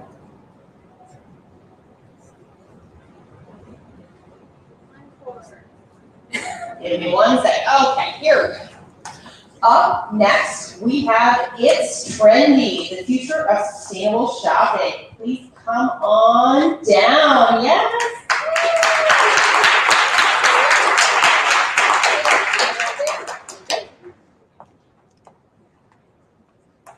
Growing up, I loved fashion, but the sludge turned sour once. Growing up, I loved fashion, but the sludge turned sour as I discovered the devastating truth. Americans throw away 17 million tons of clothing each year. That's 600,000 items being sent to landfills every 5 minutes.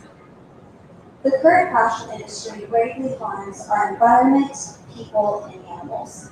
Women and children are forced to work in sweatshops, and 170 million children are working in the worst conditions unimaginable.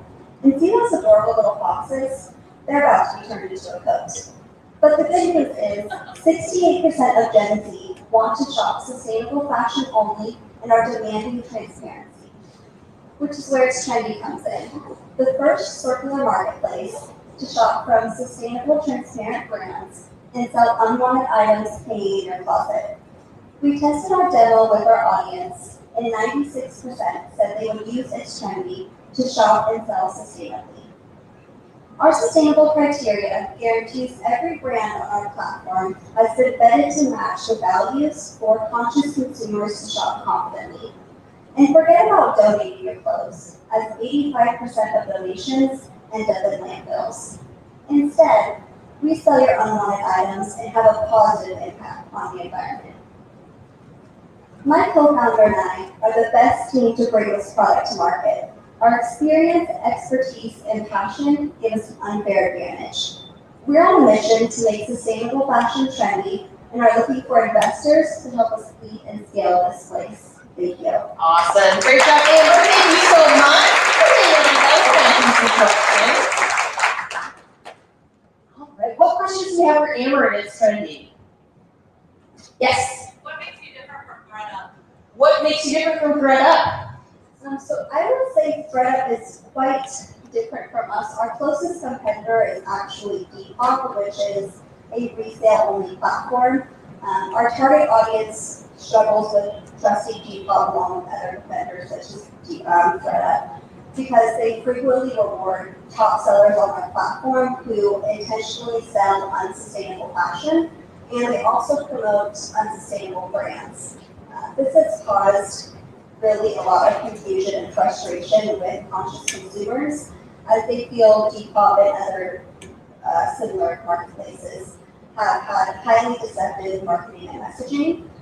Whereas it's Trendy, we are a sustainable marketplace promoting a circular economy, and we really provide consumers with sustainable shopping options and the ability to make informed fashion purchases. Thank you. Yes, Gary. Is this affordable, or how do you make it affordable for the company? Is this affordable and or how do you make this affordable? Absolutely, that's a great question because sustainability, sustainable fashion can be a little bit more expensive, and that comes down to the brand that we choose to wholesale from. We expect items to range anywhere from $40 to $150 depending on what that item is when it comes to our marketplace side. Awesome. Yes? Yeah, what stage are you at? Are you at, so you built the app, can you show it? What stage are you at? Have you built the app? Can you show it? The app is not built functioning to be released out. We do have a demo.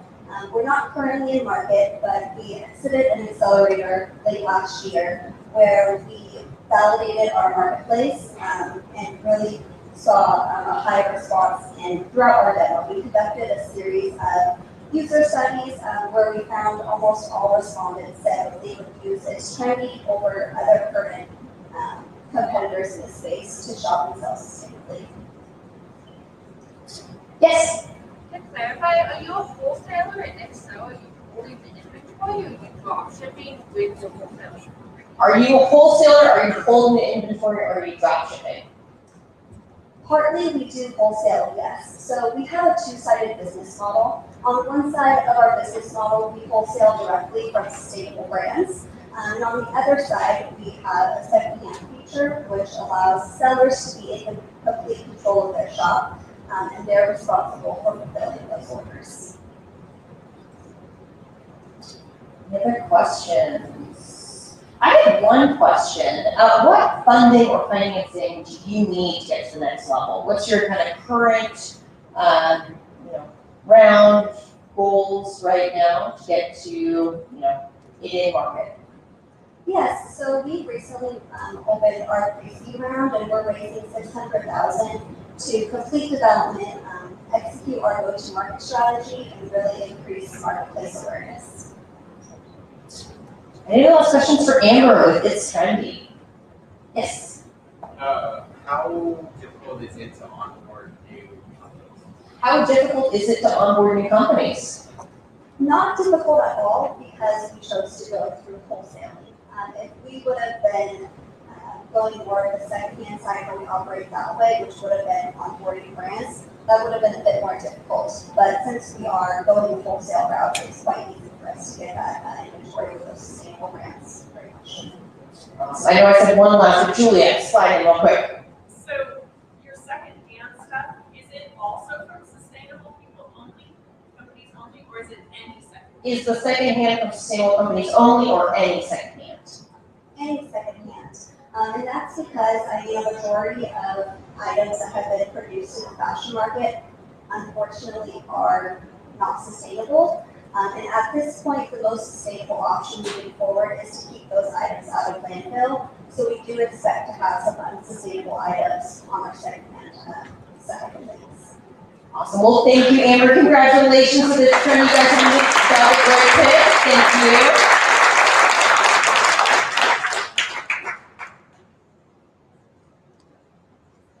All right. Next up, we have Patrick from Wyrene.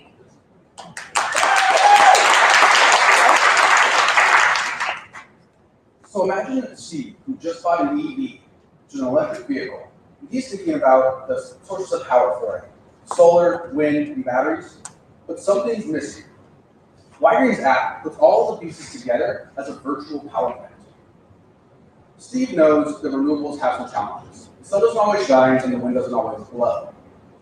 That's why our energy exchange is like a stock market for power. Steve can easily use our free mobile app to make money buying and selling energy. Buy low, sell high. We make money selling our software as a service to utilities because we create a virtual power plant for them. Here's an example of Steve creating a virtual power plant. In the morning, his batteries are fully charged, including his EV. And when he drives into work, he can recharge the surplus solar or even get paid to charge in the afternoon when there's too much solar. Then when he drives home in the evening, instead of plugging in right away and charging his car up, he can actually plug in and sell energy back to the grid if he wants to make more money. Then recharge with cheap wind energy overnight. That's his virtual power plant, and he does it every day. We have an all-star team with UW founders or UW professors on our board of directors, and Wyrene is currently piloting our application. We are looking for investors and partners as well to help us accelerate the sustainable energy transition. So thank you for your time and energy. Questions? Awesome, great job. Yes, that's right there. Yes. Your customers, what's the requirements? Like, do you have to have an electric car? What requirements for a customer? Do they have to own an electric car? Great question. So our main customer is the utility, but for the end customer, the consumer, the cheapest thing for them to have is a smart thermostat. And we can do something as little as turn down your AC at the right time to save you money on your power bill. But if you do have that EV or that battery, or solar, then we can work with those devices as well. So we can do everything from managing your normal energy consumption, but also battery or EV to sell back to the grid. So some other hands up. People who are charging their EVs on full power plants. People who are charging their EVs on full power panels. Perfect. And so that's why we actually pair it with that solar. And so it's really cheap for that extra solar. And so a lot of times, especially in California, and we're actually connected to the California market now, they'll pay you in the afternoon to charge up the solar because there's just too much solar, and at night there's too much wind. And so we can take advantage of that. Yes. Yeah, what's your pilot program look like? What's your pilot program looking like? So we actually have at the Washington Clean Energy Test Beds at the University of Washington, we actually have a battery connected to the Seattle City Light grid where we can charge it from my phone or anyone's phone, can charge that battery or discharge that battery into the grid, just like you would set your thermostat. So we can control your thermostat, we can control your battery. And so we actually have our app is up and running and it's connected to a hardware-in-the-loop digital twin simulation. So we actually have a model of the utility grid, and our app controls it and actually puts energy on the grid. Okay. What role does blockchain play? What role does blockchain play? Great question. So we came up with a hybrid cloud and blockchain model. There's a lot of our competitors are standard software companies, and then our new competitors are blockchain companies. And a lot of them do either standard cloud software or all blockchain. So we have part cloud and part blockchain. And so the cloud allows us to be very affordable, and then the blockchain adds the security and the traceability. So back to the previous, one of the first questions as well, we can track that solar energy all the way through its life cycle, or that wind energy, and so we can know if the energy is green as well. So that's what the blockchain is for. Yes, all the way back. So I'm totally your customer for this. I've actually been looking for this for the last couple of months for my own house because we 100-year-old house. We're upgrading everything. I want batteries and solar and everything else. So we got a customer. Absolutely. Love it. One of my problems is that as I'm looking at all these things, the panels and batteries and things that connect together, and the software that would do this and manage selling and buying to the grid, it's all very disconnected right now. So like, what are you doing to streamline that so it's actually like a good user experience for whoever buys this? So, as a customer, this is very complicated and annoying. How do we solve that? That's our whole function right there. And so we want to take all of those different pieces and we easily integrate it into one easy to use app. And so you can have your mobile app the same way you set your thermostat, is the same way you set your battery. And we actually, our goal in the next phase is to automate a lot of this. And so you, just like your Nest thermostat, you set it and forget it. You can do that with your battery and EV. And then our AI makes those automated trades. And so we're buying and selling in real time, and you're just making the money for it. Yeah, Julia. So in Hawaii, if you have solar, you actually get paid. If you have more, you produce more, you actually get paid personally as an individual for having your solar and feeding the system. Yep. So is this something that power generation plants are using to help be able to maximize that or maximize their profit? Like, how does that? Let me try to recap this really quickly. Yeah. Okay, so in Hawaii, it's very sunny. If you have EV, you get paid for the sun. For solar. For other places, what would that look like? Can you get paid into the system? How does Hawaii, like, use Hawaii as an example. How would you use Hawaii? You were key. You're the. Hawaii and California are kind of in the same boat, where they actually have too much solar now because they've incentivized it so much. And so it's actually causing a problem for the utility because there's too much solar energy going on the grid in the afternoon. And so they're paying people to charge up their devices. And so you can, instead of all your solar going back onto the grid in the afternoon for a really low cost, they'll pay you more to put it onto a battery. And then that battery sells it back at the right time. And so now it's like an actual power plant where they can turn it on and turn it off. And so that's where the energy storage comes in. Clearly. Michael Ross. For public utilities like PFC, it's like over 50% dirty energy, coal, and natural gas. Are they going to use your product to help like get around carbon credit caps? So the question is, large companies are incentivized for green energy, but maybe not more than financially, yes? So yeah, well, utilities have a lot of dirty energy on their system. This is one way, and they also have a lot of power outages. So we take the California power outages. They're been calling people on the phone, asking them to turn down their lights. And so this is a way with an easy-to-use app. They can ask people to turn down their lights or store their solar on the battery, and then have the battery put it back onto the grid. And so our app is now really the new power plant of the future. And so if we think about it, there's never going to be a new coal plant built. But if we aggregate all of the solar, wind, and batteries and EVs, that's now the new clean energy power plant of the future. Awesome. Well, thank you, Patrick. Congratulations. Great. Thank you. I appreciate you holding over more technical aspects of some of the questions.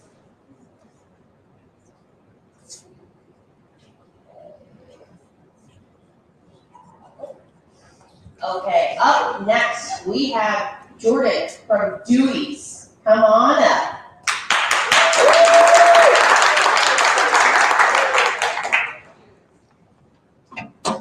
4.5 years ago, I moved to Amsterdam and began working from home. I tried to adjust to this new lifestyle by building good habits, namely not sitting all day. But I grew tired of having to choose between wearing unsupportive slippers and outdoor sneakers to be comfortable on my feet at home.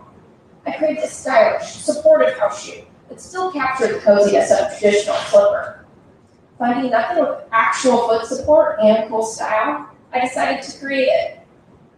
As I started researching the fashion industry, I quickly realized how terrible of an impact it has on the environment. It's responsible for up to 10% of annual global carbon emissions. That's more pollution than international flights and maritime shipping combined. At Dewey's, we're reimagining slippers for modern home life, creating stylish and supportive house shoes made from innovative, plant-based, and recycled materials. Like bio-based leather made from apples, sneaker-like soles made with sugarcane, and cozy lining made from recycled plastic. We've been featured on many media outlets, most recent being CNN, Forbes, and Good Morning America. and will be appearing on a TV show this spring. We've been focused on releasing new styles and colorways, and we'll be developing a men's line to extend our reach even further than the $1 billion women's slipper market.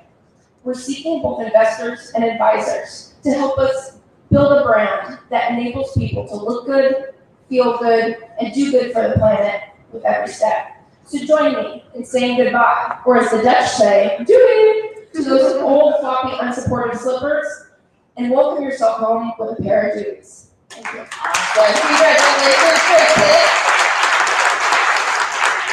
Now, someone whose husband recently commented on her house slippers because they're falling apart for the last 2 years. So I was really excited to see this product. So congratulations, thanks for your vision. I will turn it over to the audience. Questions that we have?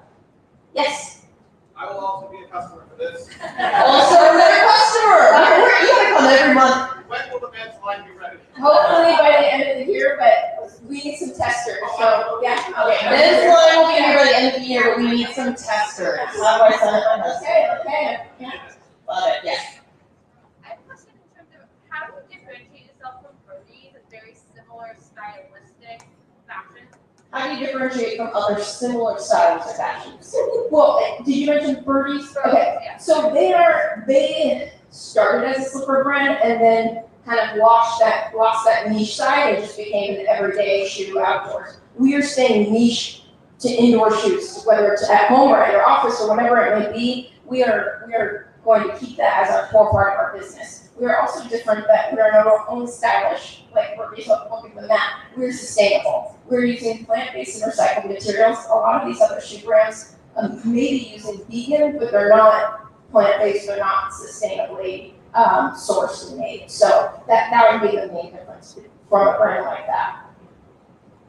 Yes, Rachel. Where can we get that? Deweys.com. That's our e-commerce website. Yeah, we've been selling on the website for a little over a year, and yeah. And you have maybe a couple styles, not for sale, but we can look at and touch and feel. Yes, I brought them with me. I'm wearing our house loafers because they're the lush cinnamon. We also have house mules, and we're developing right now to come out this spring house sandal because a lot of people can't wear their slippers in the summer because it's too warm. So, okay. Here. I was just going to ask, are you wearing them now? Are you wearing them now? You put your foot up in the at-home audience. Yes, what is your question? Oh yeah, how engaged would you say your customers are compared to like traditional brands? How engaged your customers compared to traditional brands? Yeah, I mean, we have high engagement. We're really active on social media, particularly Instagram. We're trying to, get more active on Pinterest and other platforms as well. But I mean, they're commenting every day. We're posting stories, regular posts every day, and I get a lot of feedback via email as well from our customers. So that's very cool. Yes. So are you going to be on It's Trendy? Are you going to be on It's Trendy? I hope so. I hope we get vetted and we can get on there. So we are trying to focus on partnering with sustainable marketplaces and wholesalers. So yes, so it's trendy. Yes. Are manufacturing facilities based in the U.S. or abroad? Where is it manufactured? In Portugal. Yeah, we work with a small factory in Portugal and really focus on only doing small batch manufacturing. But Portugal is known for producing high quality footwear, and that's why we chose it, because it's high quality, but also not as high manufacturing costs as you might find in Italy. Yes.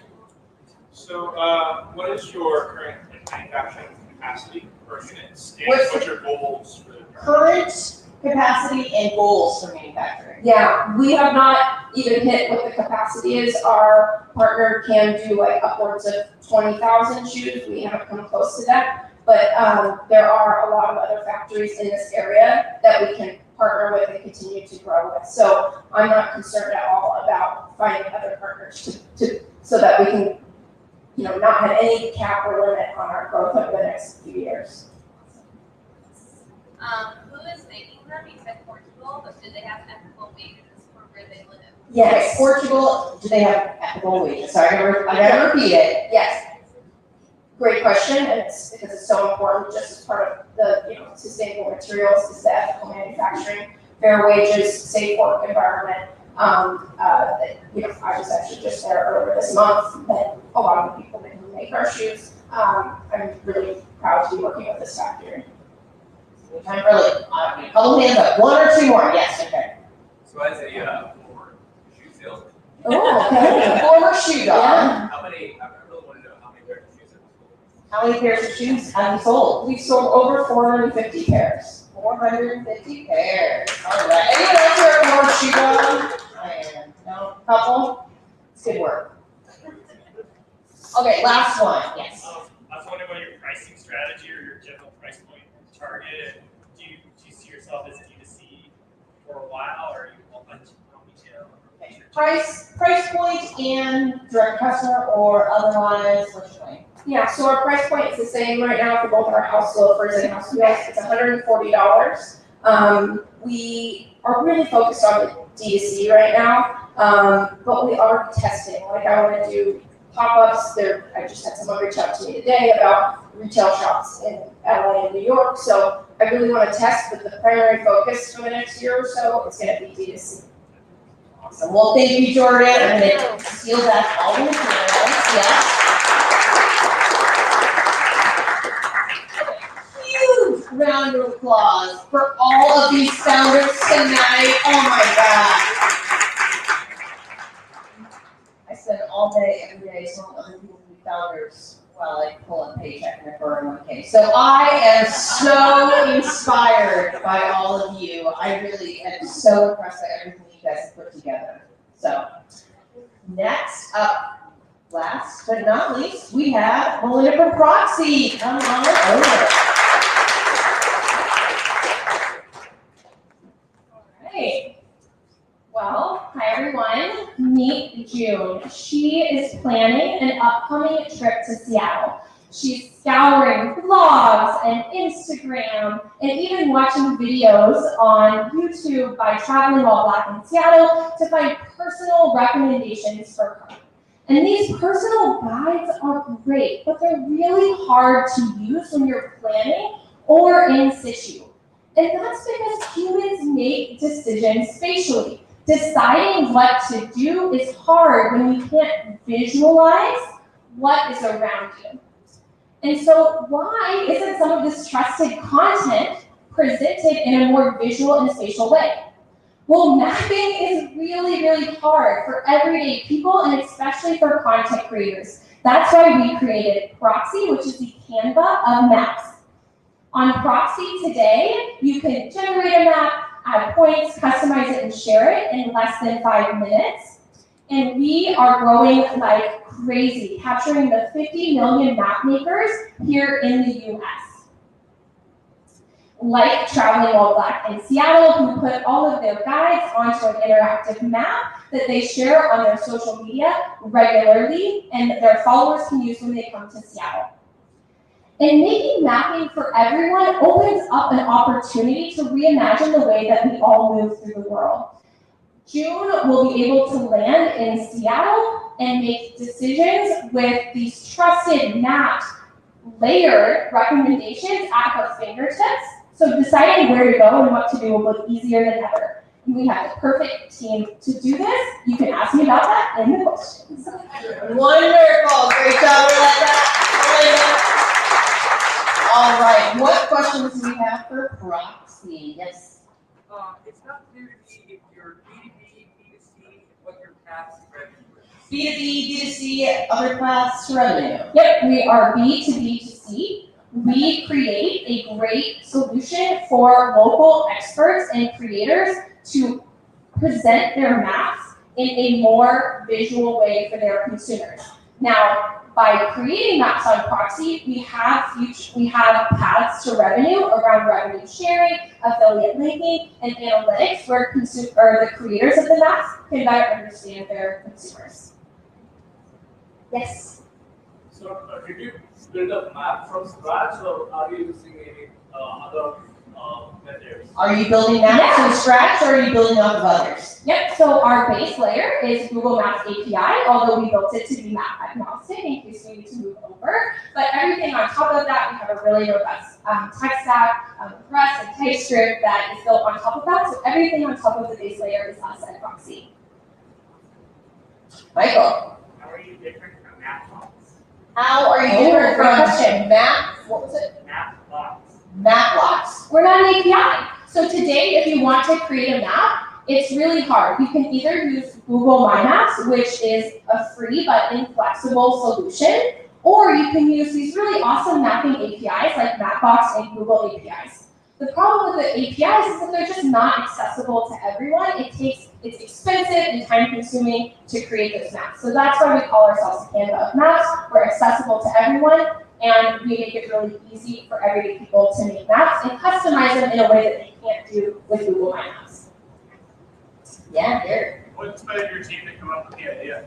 Great question. What made you come up with the idea? Okay, so this started as a trick-or-treat map here in Seattle. It went viral in October of 2020. People were looking for places to be able to build to be able to find safe candy shoots to trick-or-treat with their kids in the Seattle area.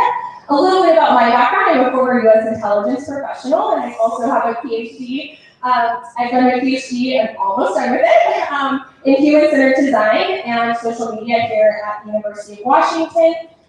When my community had a mapping need, I of course stepped up and created a great collaborative map for the community. Now that map went super viral here in Seattle. We had 2,300 homes that added themselves to the map. It was featured on King 5 and Good Morning America. And then after people started asking me how they too could make easy maps for their communities and events, and so that's why we built Proxy. Yeah. Oh, sorry, right there. Yeah. What's your traction been? Revenue. What's the traction been? Yeah, so here is the traction. We have over 1,000 inbound maps now. We've been growing, doubling month over month since last September. We had a really big month this month because we announced a $1.2 million raise with VC as a contributor. So that helps us a lot. So actually what we're looking for tonight is people who, we're looking for great talent to join our team. Our traction has been amazing. Like I said, we're doubling month over month. We've got really cool ways every single day that people are making maps on Proxy. We're not monetizing today, though we know that some of our creators are willing to pay for this content. We are so squarely focused on getting as much valuable content into Proxy as we can today. Okay, last one, if you promise it's quick. Yes. Why didn't you use OpenStreetMap? Why didn't you use OpenStreetMap versus Google? Well, I think the basic answer is that we were more familiar with Google when I first, was envisioning this. We were more familiar with Google. One thing that Google also allows you to do, for those of you who have worked with mapping APIs before, is using the places ID, which opens up the possibility to bring more information in, which we have started to do in the form of images, but plan to do with reviews and things like that as well. Awesome. Thank you. Great job, Amelia. Thank you so much for joining us.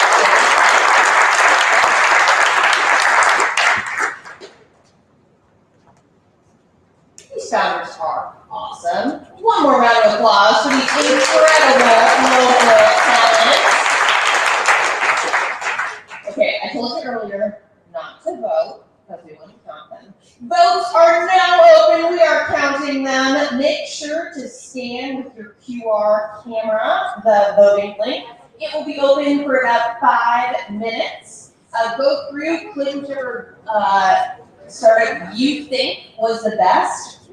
One of the things I love about Founders Live is it's not all the folks who already have made millions of dollars for angels. It's putting the decision in the hands of our community members. So take a minute, make sure you get your votes in.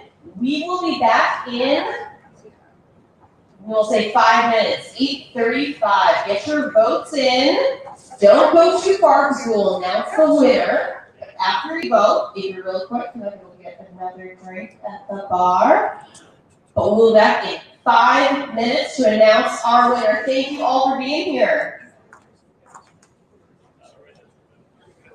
Get those votes in.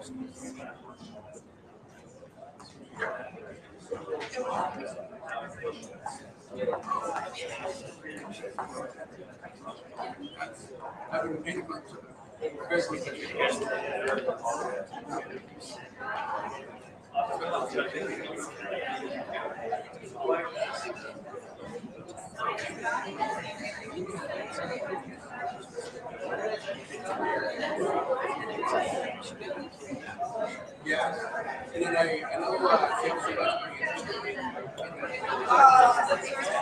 been trying to sort of talk we can connect with battery stuff. It's actually moved into current test batteries. They have batteries. So we connect with batteries in the system.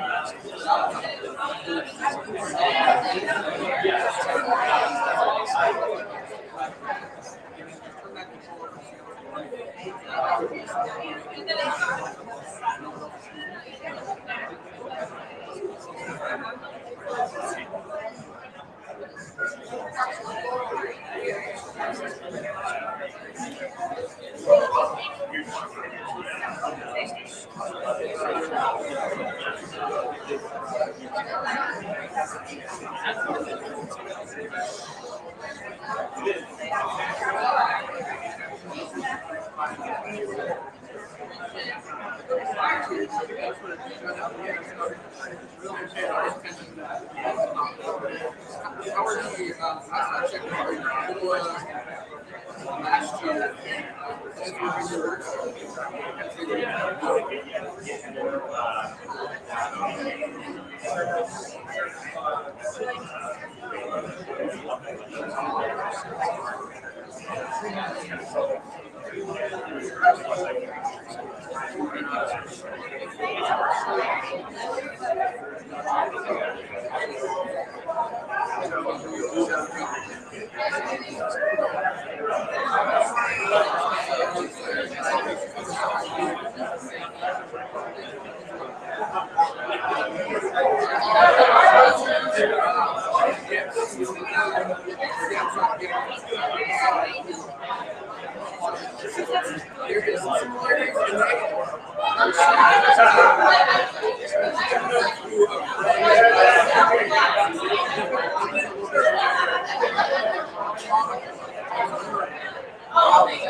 Okay, the votes are in. You guys have like 20 more seconds to get your votes cast for who our Founders Live February 2022 winner will be.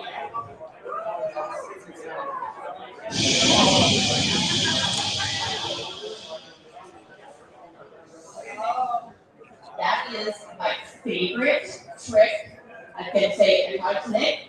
Brianna McDonald from Proxy Forum. I'll give her the credit. She came up with a shh. No, Nick Ellison.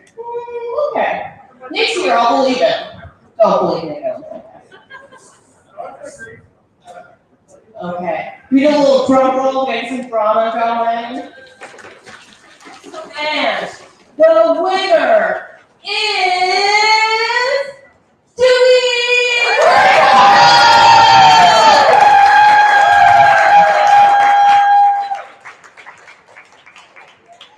All right, congratulations!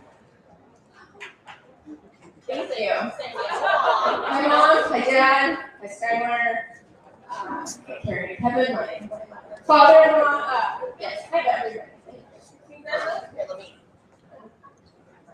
So, all of our founders today received $5,000 in AWS credits and $10,000 goes to our winner for tonight, $10,000 in AWS credits.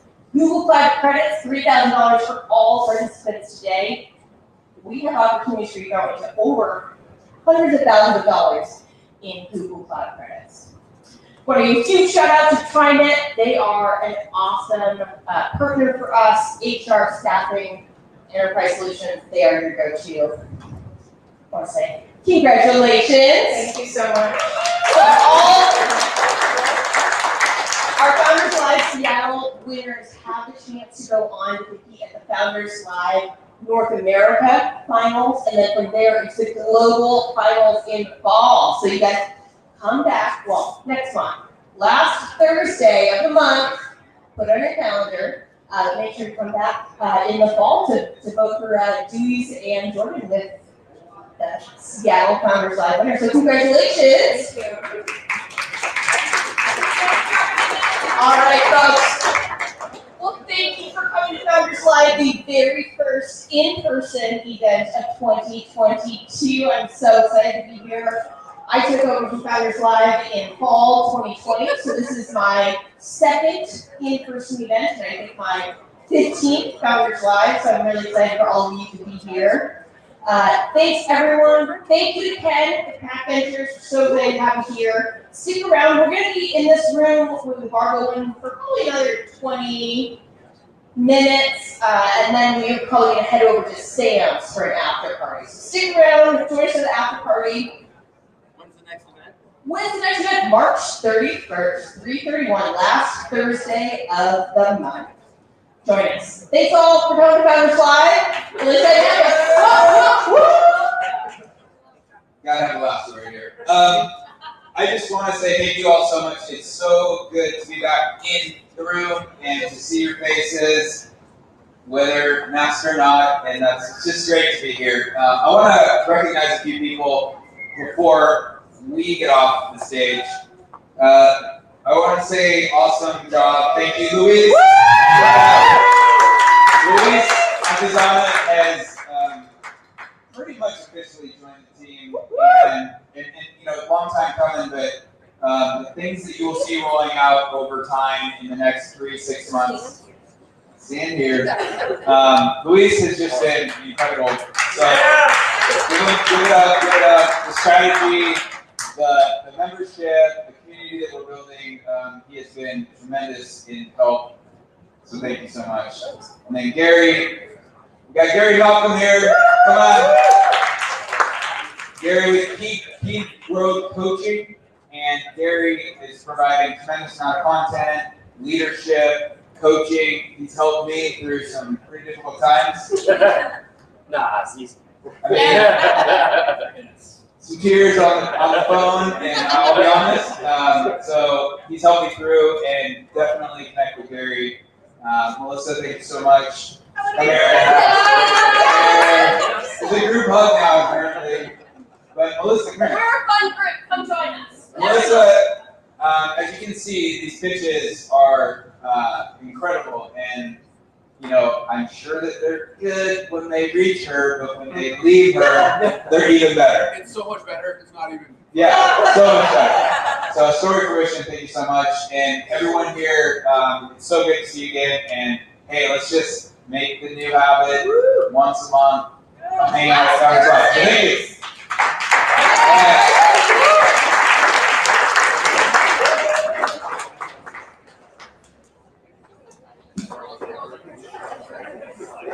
All right, let's have a break and stay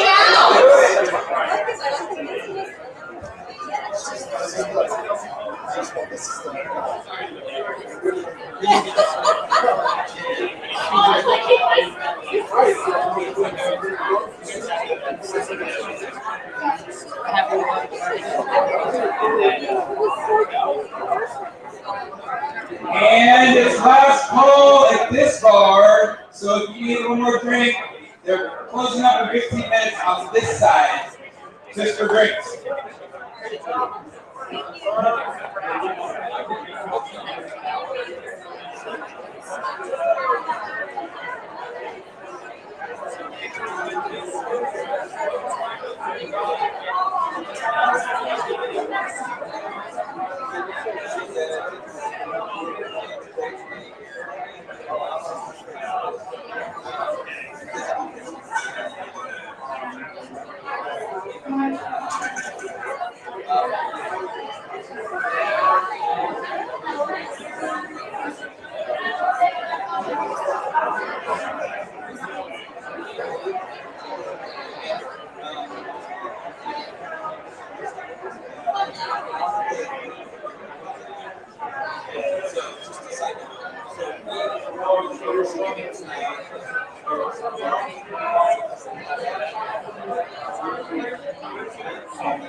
You on the video.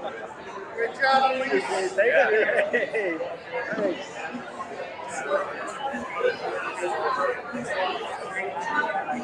Hey.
We're all done.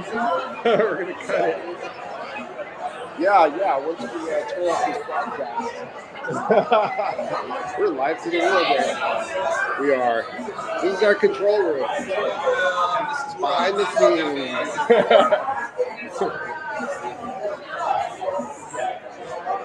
Cool. All right. Yeah. Well, Nick, feel free to cut us off whenever. I think I got the room.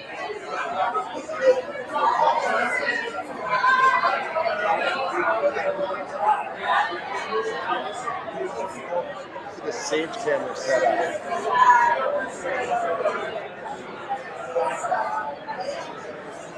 Yep. That's it. That's how we do it.